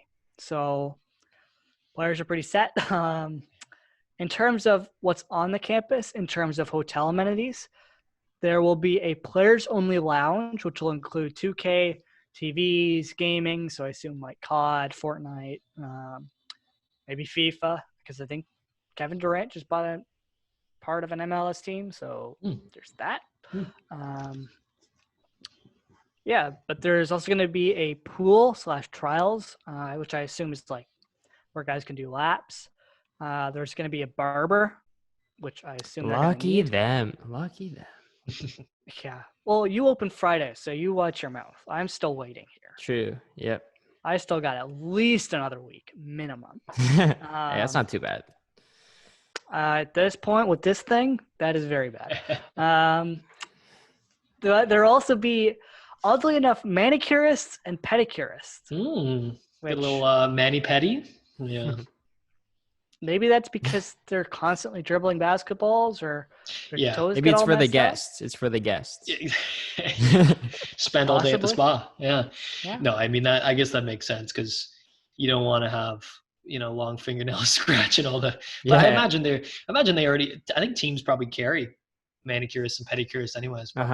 Right at this point, I assume they cut their own nails because they're big boys. Yeah. But who knows? If you've got that much money, maybe you don't want to.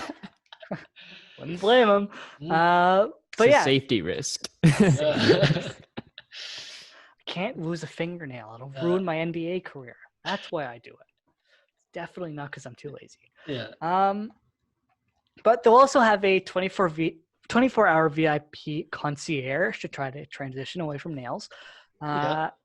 And in terms of daily entertainment, they're pretty set. They're going to have movie screenings, DJ sets, video games, as I mentioned, ping pong, pool, lawn games, and really notable is they're going to be allowed to attend other games. That's cool. So I really like that. Raptors could go scout a Philly Bucks game if they want. And trash talk them the whole time. Yeah, that'll be fun.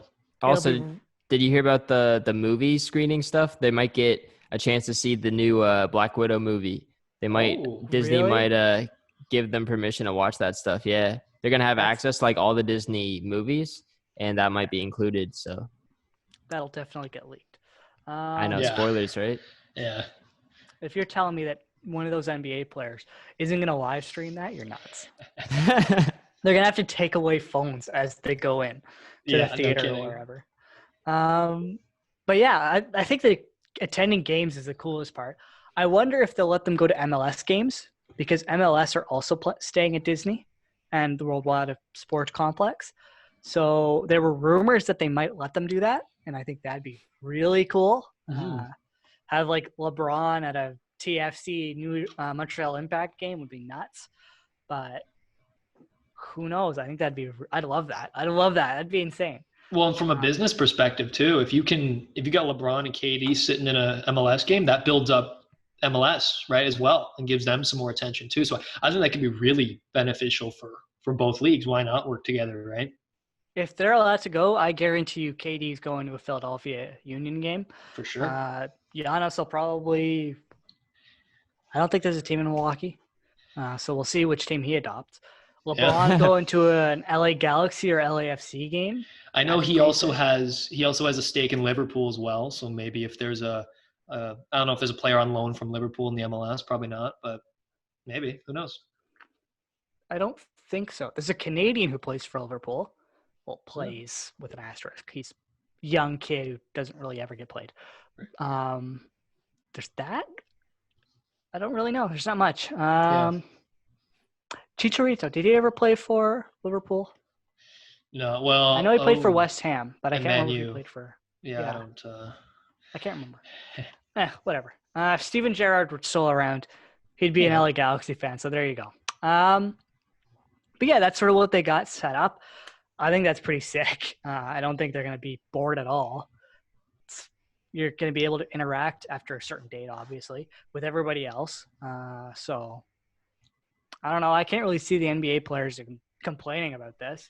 I think it's a good gig. Yeah, I think it's a ton of fun. I wish I was going. Yeah, and the arcade and it's how they're gonna have like bowling and pool and the whole deal. So yeah, I mean it'd be cool too to see as these rules kind of start to get lifted, like, you know, who really hangs out, like, right? And if you're good friends with a guy on another team that you're playing next game, are you allowed, like, are you gonna still play them in 2K? Like, I know all these guys are friends off the court anyways, but again, if you have that documentary style thing maybe where people are kind of following them around, I think it's a good chance for the league to give fans more, you know, just an idea of what these players are really like behind the scenes, right? Because you can kind of I think it's going to be fun. I think you'll have the players in a state too where they're relaxed, which I think could make good content, and I think will probably help them. Like, I think it's a good idea for the NBA to really support them, make sure they've got everything they need, the VIP concierge, as you mentioned, the whole deal.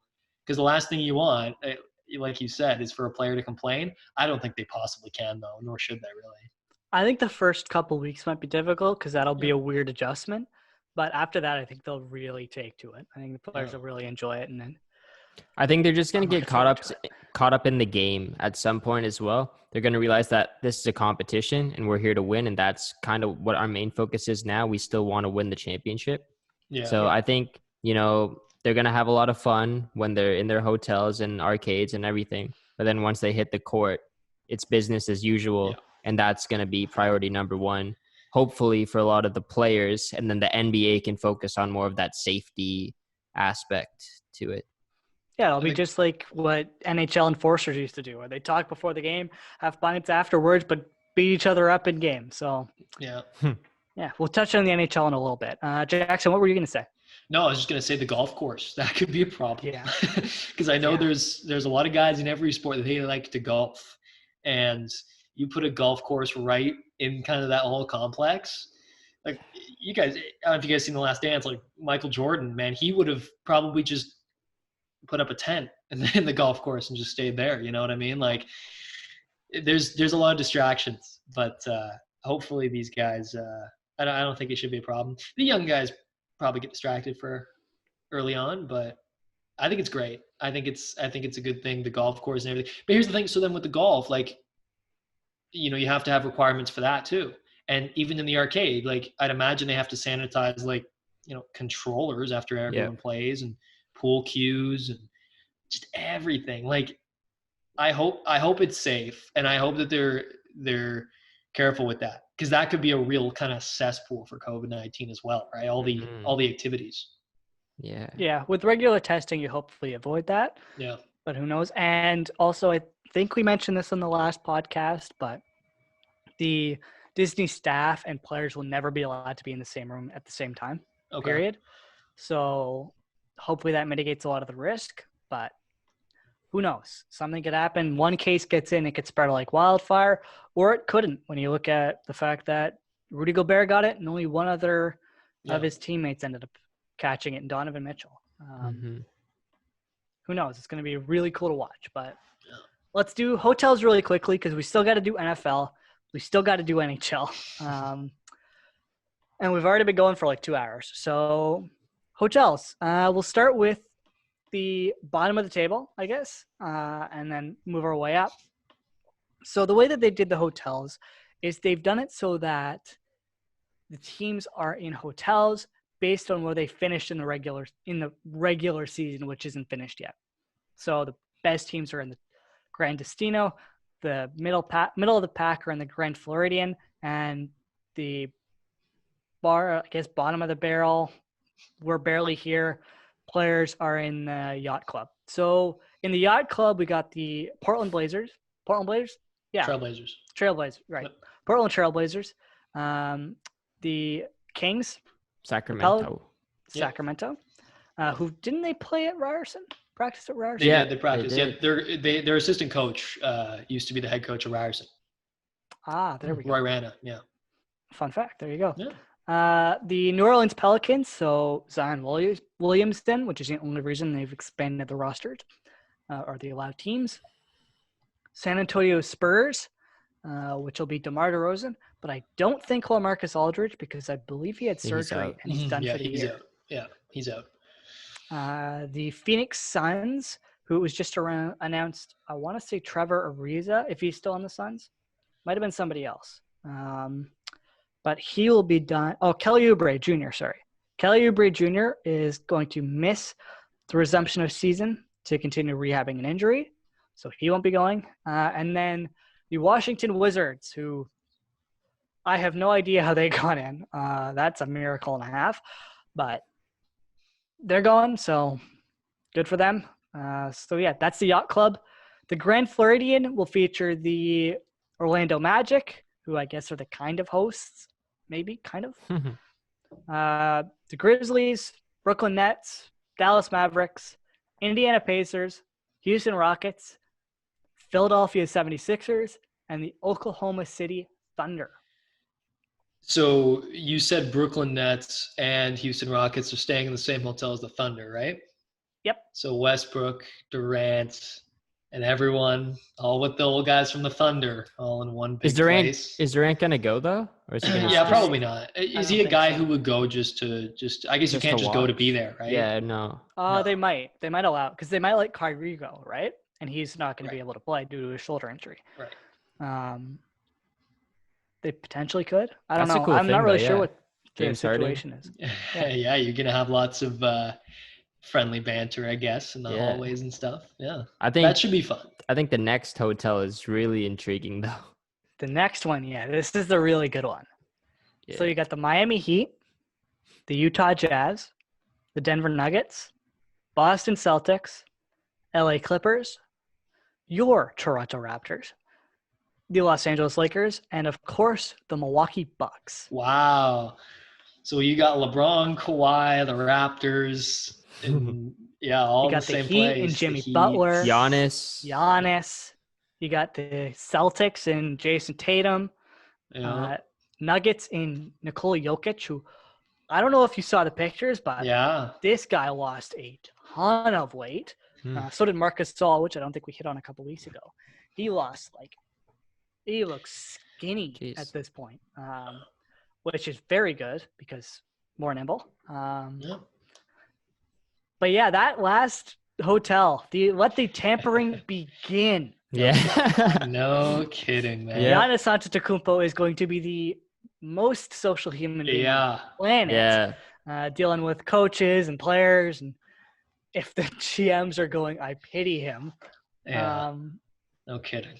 It's gonna Kawhi be gets to nuts. talk to the Raptors. Yeah. Well. That's Yeah. cool. Yeah. But like the one thing that kind of, I don't know if it concerns me, but like it's a cool aspect, I guess. I don't know if it's concerning yet, but there's a good chance that two of these teams meet in the NBA Finals. Right. And there's going to be, some banter probably going on in that hotel. We'll see if there's a rivalry that builds not only on the court, but also off the court. So that could make for some really good storylines, or are these guys going to be wanting to talk to each other at all? So, yeah, that's cool as well. I like that. Yeah, it allows for more just stuff to talk about. Because imagine if Giannis chirps LeBron and says something to him in the hallway, and LeBron goes to me. LeBron goes, "You guys won't believe what he said to me in the hotel." And then next thing you know, ESPN is having 4 segments a show about this hotel beef. Imagine if a scrap breaks out. Oh, yeah. Dude, hopefully none of them have COVID. I mean, gosh, keep your hands. Those devices will be ringing crazy. Serge Ibaka in the hotel room with 8 other teams that he hates. Right. Yeah. It feels like he's been on almost all those teams. Yeah. Wow. Uh-huh. No, that should be fun. Yeah. Like I said, and so I think you mentioned earlier, Connor, about how players can't go visit other players' hotel rooms and stuff like that, on opposite teams. Yeah. I wonder if how that'll be enforced as well. Because... You're not allowed to go in the hotel rooms. Okay. But they could I guess they could still meet somewhere and hang out, obviously, in the hotel or whatever. But so yeah, the tampering will definitely happen then. 100%. There's going to be lots of tampering. It's inevitable. Yeah. Just absolutely inevitable. Giannis, I feel bad for Giannis. He's going to be more social than he's ever been in his entire life. Yeah. No kidding.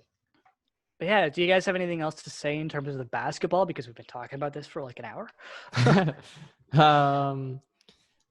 Not too much. Yeah, I like that they have a good plan. Seems like it's gonna work. Seems like the players are gonna have a lot of fun. And I just can't wait to get this thing started up. I hope nothing goes bad. And safety first. Yeah, I mean, it should be really exciting. I'm excited for some of these playoff matchups too. You're getting some, non-traditional ones. Isn't it Grizzlies Raptors in the first round or something like that? So is it set yet? Is that? Or that confirmed? was one of the. I think they're doing East versus West now. It's not going to be this 1v16 thing. Oh, really? That would have been really cool. And I think a lot of people were kind of looking forward to that because you'd have, for example, if it was Memphis, Toronto, well, Marc Gasol against JV, the two teams that traded them for one another, you got more storylines, right? So that is a shame. I didn't know that. But I guess that probably makes more sense. I'm excited to see basketball again, man. I'm just excited to get sports back. And basketball, I think, is probably second to the NFL in terms of the amount of storylines that you can generate off of a whole lot of nothing. You know what I mean? So it's intriguing, I should say. And I'm ready for sports, Yeah. And everything's getting closer.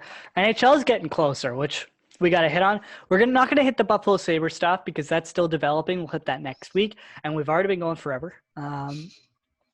But there was some news around the Hub City, which I think was really interesting. Hub City, the Vegas, as we mentioned on the last podcast, is likely going to be one of them. The second one is still undecided because we don't actually know where it's going to be. It all depends on what the Canadian government and now the provincial governments say. Right. Prior to, I guess, this announcement, this leak in info, Canada was players coming to Canada would have to go through a 14-day quarantine. Now, the Canadian government's saying it's up to the provinces to decide whether or not they want to allow the NHL to come and use one of the cities as a host city. And as a reminder, those host cities are Toronto, Vancouver, and Edmonton. Of those cities, it appears as though Toronto is the favorite for the NHL. They'd like to come here, obviously, because, as Aiden's repping, obviously it's an NHL head off. The offices are here. You have Sportsnet and TSN both having central locations here. You got a ton of hotels that are currently empty. You got a ton of arenas as well. It just works really well. Yeah. But again, they had to get through that quarantine. And now apparently it's up to the governments. We'll see what the Ontario government and Doug Ford has to say. whether or not he wants to have Toronto as a potential hub city, because that will obviously drive some economic input, I guess, influx in economic activity. They are not sure if it will be Toronto yet. I've seen Edmonton thrown out there still as being high in the mix. I've seen Vancouver thrown in as they're high in the mix.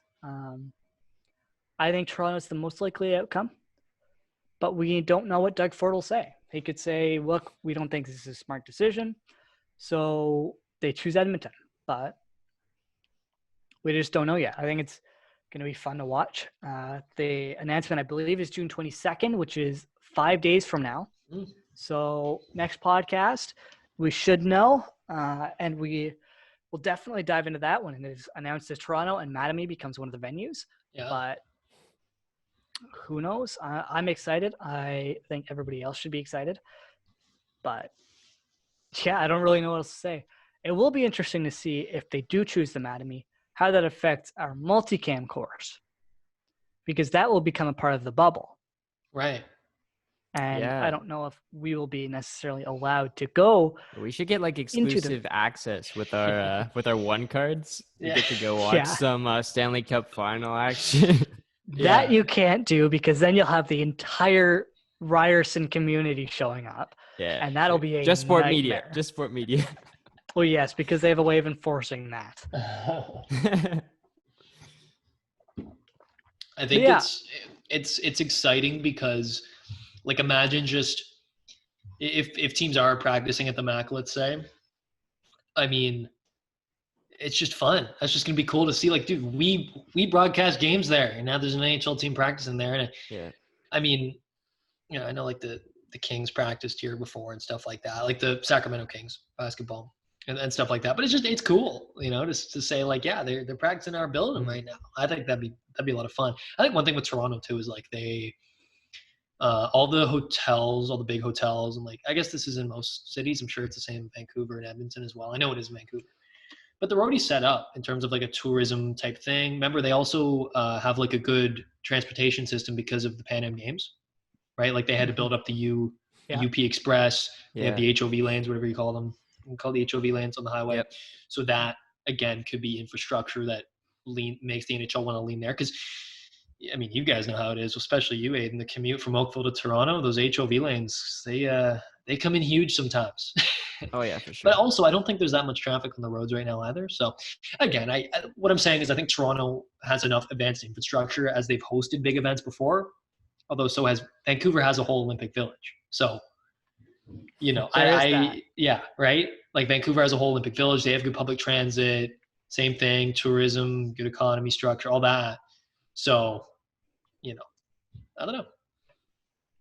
It's going to be really interesting to watch. I'm excited for the announcement on June 22nd. Hopefully that's when they announce it. They could change their plans and delay it a week. We have no idea. The only person who really knows is probably Gary Bettman. And maybe the Canadian government too. They might know as well, considering they're kind of the deciding factor over whether or not Canada's used as a hub city. Yeah. But quickly before we hit football and then give our hot takes and get out of here. Ryan Reeves signed a contract extension with Vegas. He's the first big contract extension to be signed since the pandemic started. Oh, I say big. It was 2 years, 1.75 million AAV. He's a tough guy. He's a big guy in the Vegas room. I don't really know what to make of this signing, but I think it is interesting that they did sign him in the middle of a pandemic when they're already in a bit of a cap issue, like already having their own cap issues. Like they had to trade Colin Miller last offseason because of their cap. Yeah. So what do you guys think of this signing? I would assume that like Ryan Reeves must be just a really good leader there because he's like one of the few like almost pure enforcers still left in the NHL, right? Like you don't have like the scariest person to play against in the NHL aside from Chara, I guess, just because of how big he is, would be like Tom Wilson maybe. You know, I can't, but Ryan Reeves is up there, right? Like I don't want to play against him either. I think in the Western Conference, that whole like grit factor and the whole, you know, like having a tough guy who can protect your team, I think it still matters. And like I said, he's probably a very good presence in that locker room.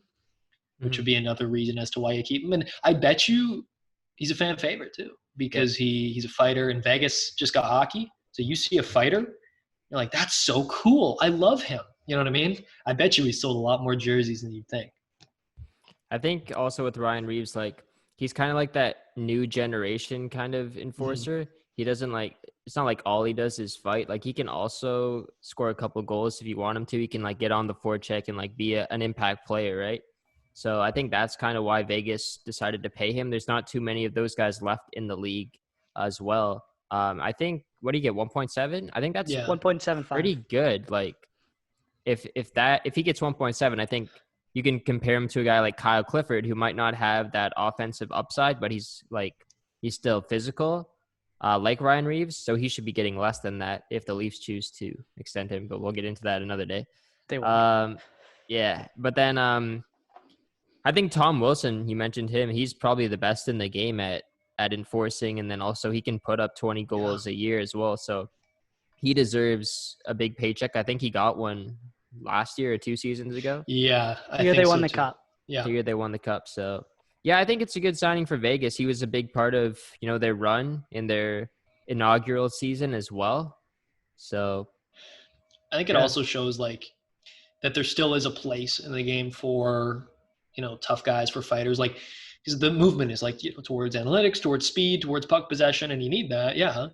But I think there's also a lot of people out there who think, well, if he's a tough guy, he obviously can't move that fast, and he obviously can't keep up with the game. Well, not necessarily. What you're seeing is, I think Ryan Reeves would have been, in the age of enforcers, would have been kind of like a good enforcer, but not the top of the league to where he is now, right? Like, same thing with Tom Wilson. But now, since the league has, like, you have to be able to play now. You can't have Fraser McLaren and Colton Orr, shout out the Leafs, on your fourth line with Jay McClement. Like, you just can't do that anymore. Like, that was by the way, that line was an absolute liability. But like, you talk about toughness. It right? wasn't. Because they could go out there and just beat the entire Montreal Canadiens lineup up like they did that one time. Jay McClement was a beast, though, like on faceoffs. And I love Jay McClement. He was amazing. So Jay McClement was like my favorite Leaf. He was so good. And fun fact about Tom Wilson, went to the same elementary, middle, and high school as me. Wow, look at that. That's cool. Wow, that's cool. It's from my area. But is there anything that we need to add to the NHL as a shut down that conversation? Because we need to hit the NFL as well. And I don't know how much time we have left in the Zoom call. Yeah, let's go to NFL. Yeah, let's go to NFL because, I don't know. I like the signing. I think it's good. Reeves is the kind of enforcer that can play, similar to Kyle Clifford. And, yeah. So, NFL. Zeke Elliott. He tested, or for Ezekiel Elliott, you can just call him Zeke Elliott, tested positive for COVID-19. He is asymptomatic, but he did test positive, which is notable. It's he's not the first NFL player too, because there have been more. I believe the head coach of the New Orleans Saints. Yeah. Yeah, he did. That's right. He tested positive. Yep. But he is asymptomatic, so that's good.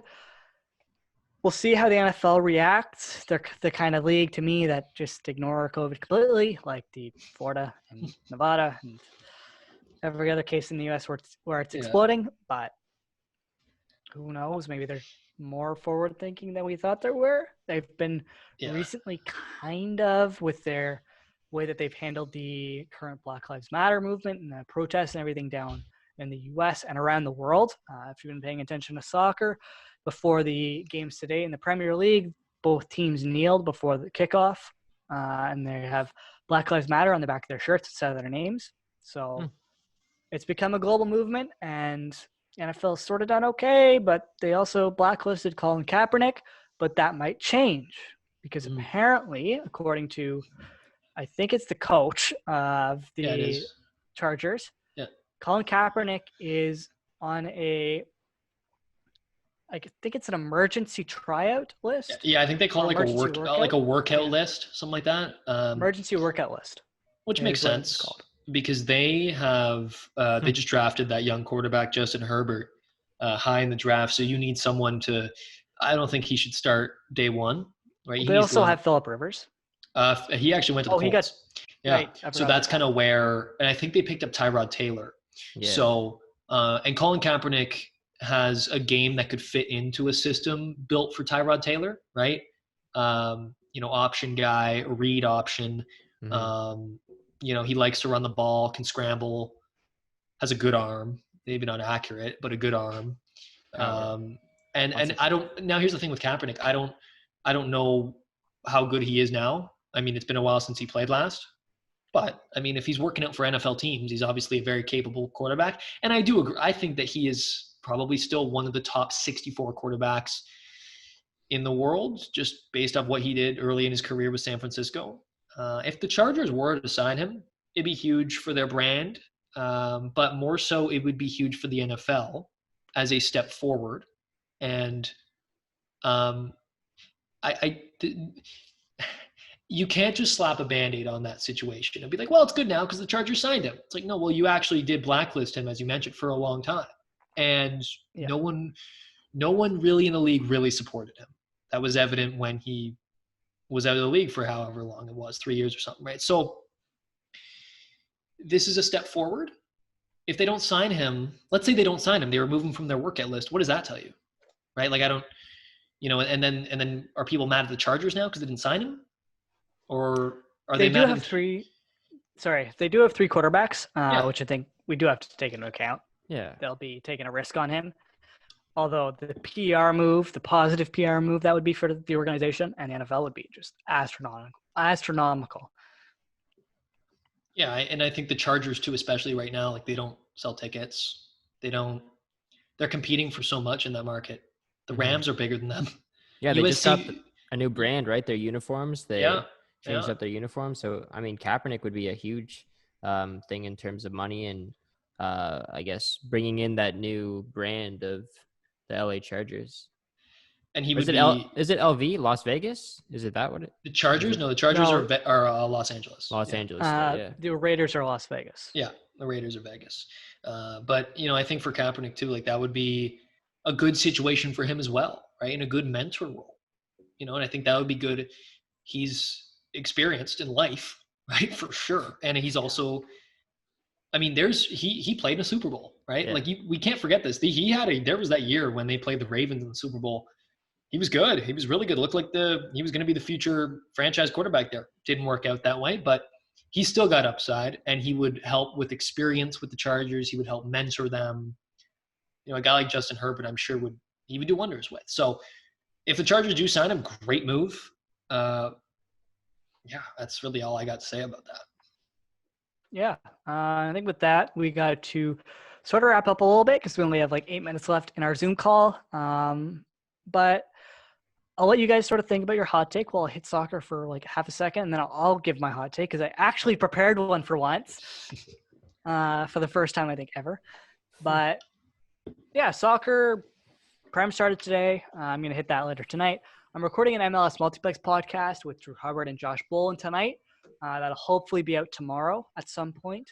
So go and check that out to get my soccer takes, because there's a whole lot we got to get into in terms of MLS stuff that's broken, the draft or the draw, which was completely rigged, all that stuff. So check out the MLS Multiplex podcast. We're on Apple Podcasts, Spotify, Google Podcasts, basically anywhere you get your podcasts except for YouTube. But yeah, my hot take, Jackson, if you're not aware, but I assume you are considering you've done 3 episodes with us. We give hot takes at the end of our episode, which is just some random hot out there pick of thing that we think. I've epically failed over the last few. I already mentioned the baseball one earlier, which that was a swing and a miss. No, don't even. You can't say that again. That's the third time I made that joke. I know. Exactly. I'm not even doing it on purpose at this point. I'm just doing it subconsciously. No. Okay. But yeah, my hot take. This is going to be a very hot take. What was my hot take? Oh, hot, I forgot it. It's so hot, I forgot it. I remember it. The Orlando tournaments are going to be a complete disaster. Both MLS and NBA. I could see that. It's going to be a complete disaster. Is my hot take. I think the ones in Canada will succeed because I think that we've taken COVID seriously and we will actually set this up properly. But I think the ones in the US are not going to go well. Okay. Who wants to go next? Because we have 6 minutes left in the call. I got one. Okay, you go. Go ahead, Jackson. Well, I hope it didn't steal yours, Aiden. But the Leafs are going to beat the Blue Jackets in 5 games. All right. So it's going to be like a 7-game series. It's going to be tight. It's going to come down to the wire. No. 5 games. 5 games done. It's going to be quick. It's 5 games is the max. Oh, 5 games is the max. No, it's 7. It's 7, isn't it? Yeah, in the first round, is it 5? Play-in is 5. Oh, is it 5? Oh, you're talking about the play-in. Yeah, play-in's 5. Maybe. Play-in is 5. Wait, but so Leafs, Blue Jackets play 5 games or 7? It's a best of 5. I'm pretty sure. It's a best of 5? All right, then give me the Leafs in 3. 3, yeah. Yeah. So you think? Yeah, that's good. How about you just think that the Blue Jackets will win a game and that's it? Yeah, and I think basically I think the Leafs are going to mop the floor for the most part with the Blue Jackets. They're more healthy. The Blue Jackets are more healthy now, but this Leafs team is young, and if they can just hit their stride at the right time, they can score a ton of goals. They're going to outscore Columbus by 1 million goals. The power play, again, you get a hot power play and a hot goalie in the playoffs, especially in this format, you can do damage. Mm-hmm. And Freddie's capable of getting hot, although it does take him a while to get going. Yeah. But if he gets hot and they have a hot power play, it's quick series is the point I'm trying to make. I think I agree with how Paul McFarland does, because he's obviously moving on after the season. Already announced that. Sorry, Aiden. I was just gonna say I agree with Jackson on that, especially just because I think if you're coming like to the playoffs with hardly any games being played beforehand, you're just jumping right into it. I think it's more based on talent, and the Leafs just have so much more talent than the Blue Jackets that it's just going to be a walk in the park for them. My hot take, Connor, you kind of stole it a little bit from me. Really? Wow, yeah. Okay. Sorry about that. So no, it's okay. I was gonna say that I think the NBA season doesn't work out. I think that gets, something happens, someone gets it, or too many players hold out, etc., and that league doesn't work out. And I'm also going to say the same for MLB and NHL. I think there's going to be something that happens during the playoffs that just turns the whole thing upside down, and plans go south, and unfortunately they're going to have to cancel their seasons. So I don't think any season's going to work out. I'm a little less skeptical in terms of the NBA. I think the MLS is in big trouble because they're going to be taken as a minor league. But NHL, I have a bit more optimism in. MLB, on the other hand, woof, that's going to be a disaster. But yeah, I guess that sort of wraps it. Jackson, thank you so much for coming on, man. This has been one of our more enjoyable podcasts, or at least one of my more enjoyable podcasts. I think our discussion at the beginning was really interesting. Aiden, thanks again. This was probably our longest podcast to date, other than the first ever marathon we did, and maybe last year's return, where we recorded it in my backyard. I think this is probably longer. I think this could be longer. This is borderline 3 hours. Borderline. Oof. Yeah. All right. It's like a Joe Rogan podcast. Yeah. Not quite. We wish. A little bit. We need a little bit more popularity to get there. Yeah. Just a little bit. And a few million. Well, thanks for having me on, guys. I appreciate the invite. And it was a great talk. Yeah, thanks, buddy. Thank you. We'll be back next week with another episode where we'll dive into the Sabres drama, because what is happening there? So look forward to that.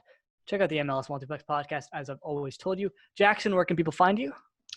On Twitter at JF12171. If I'm remembering that, just search up Jackson Farough. You'll find me.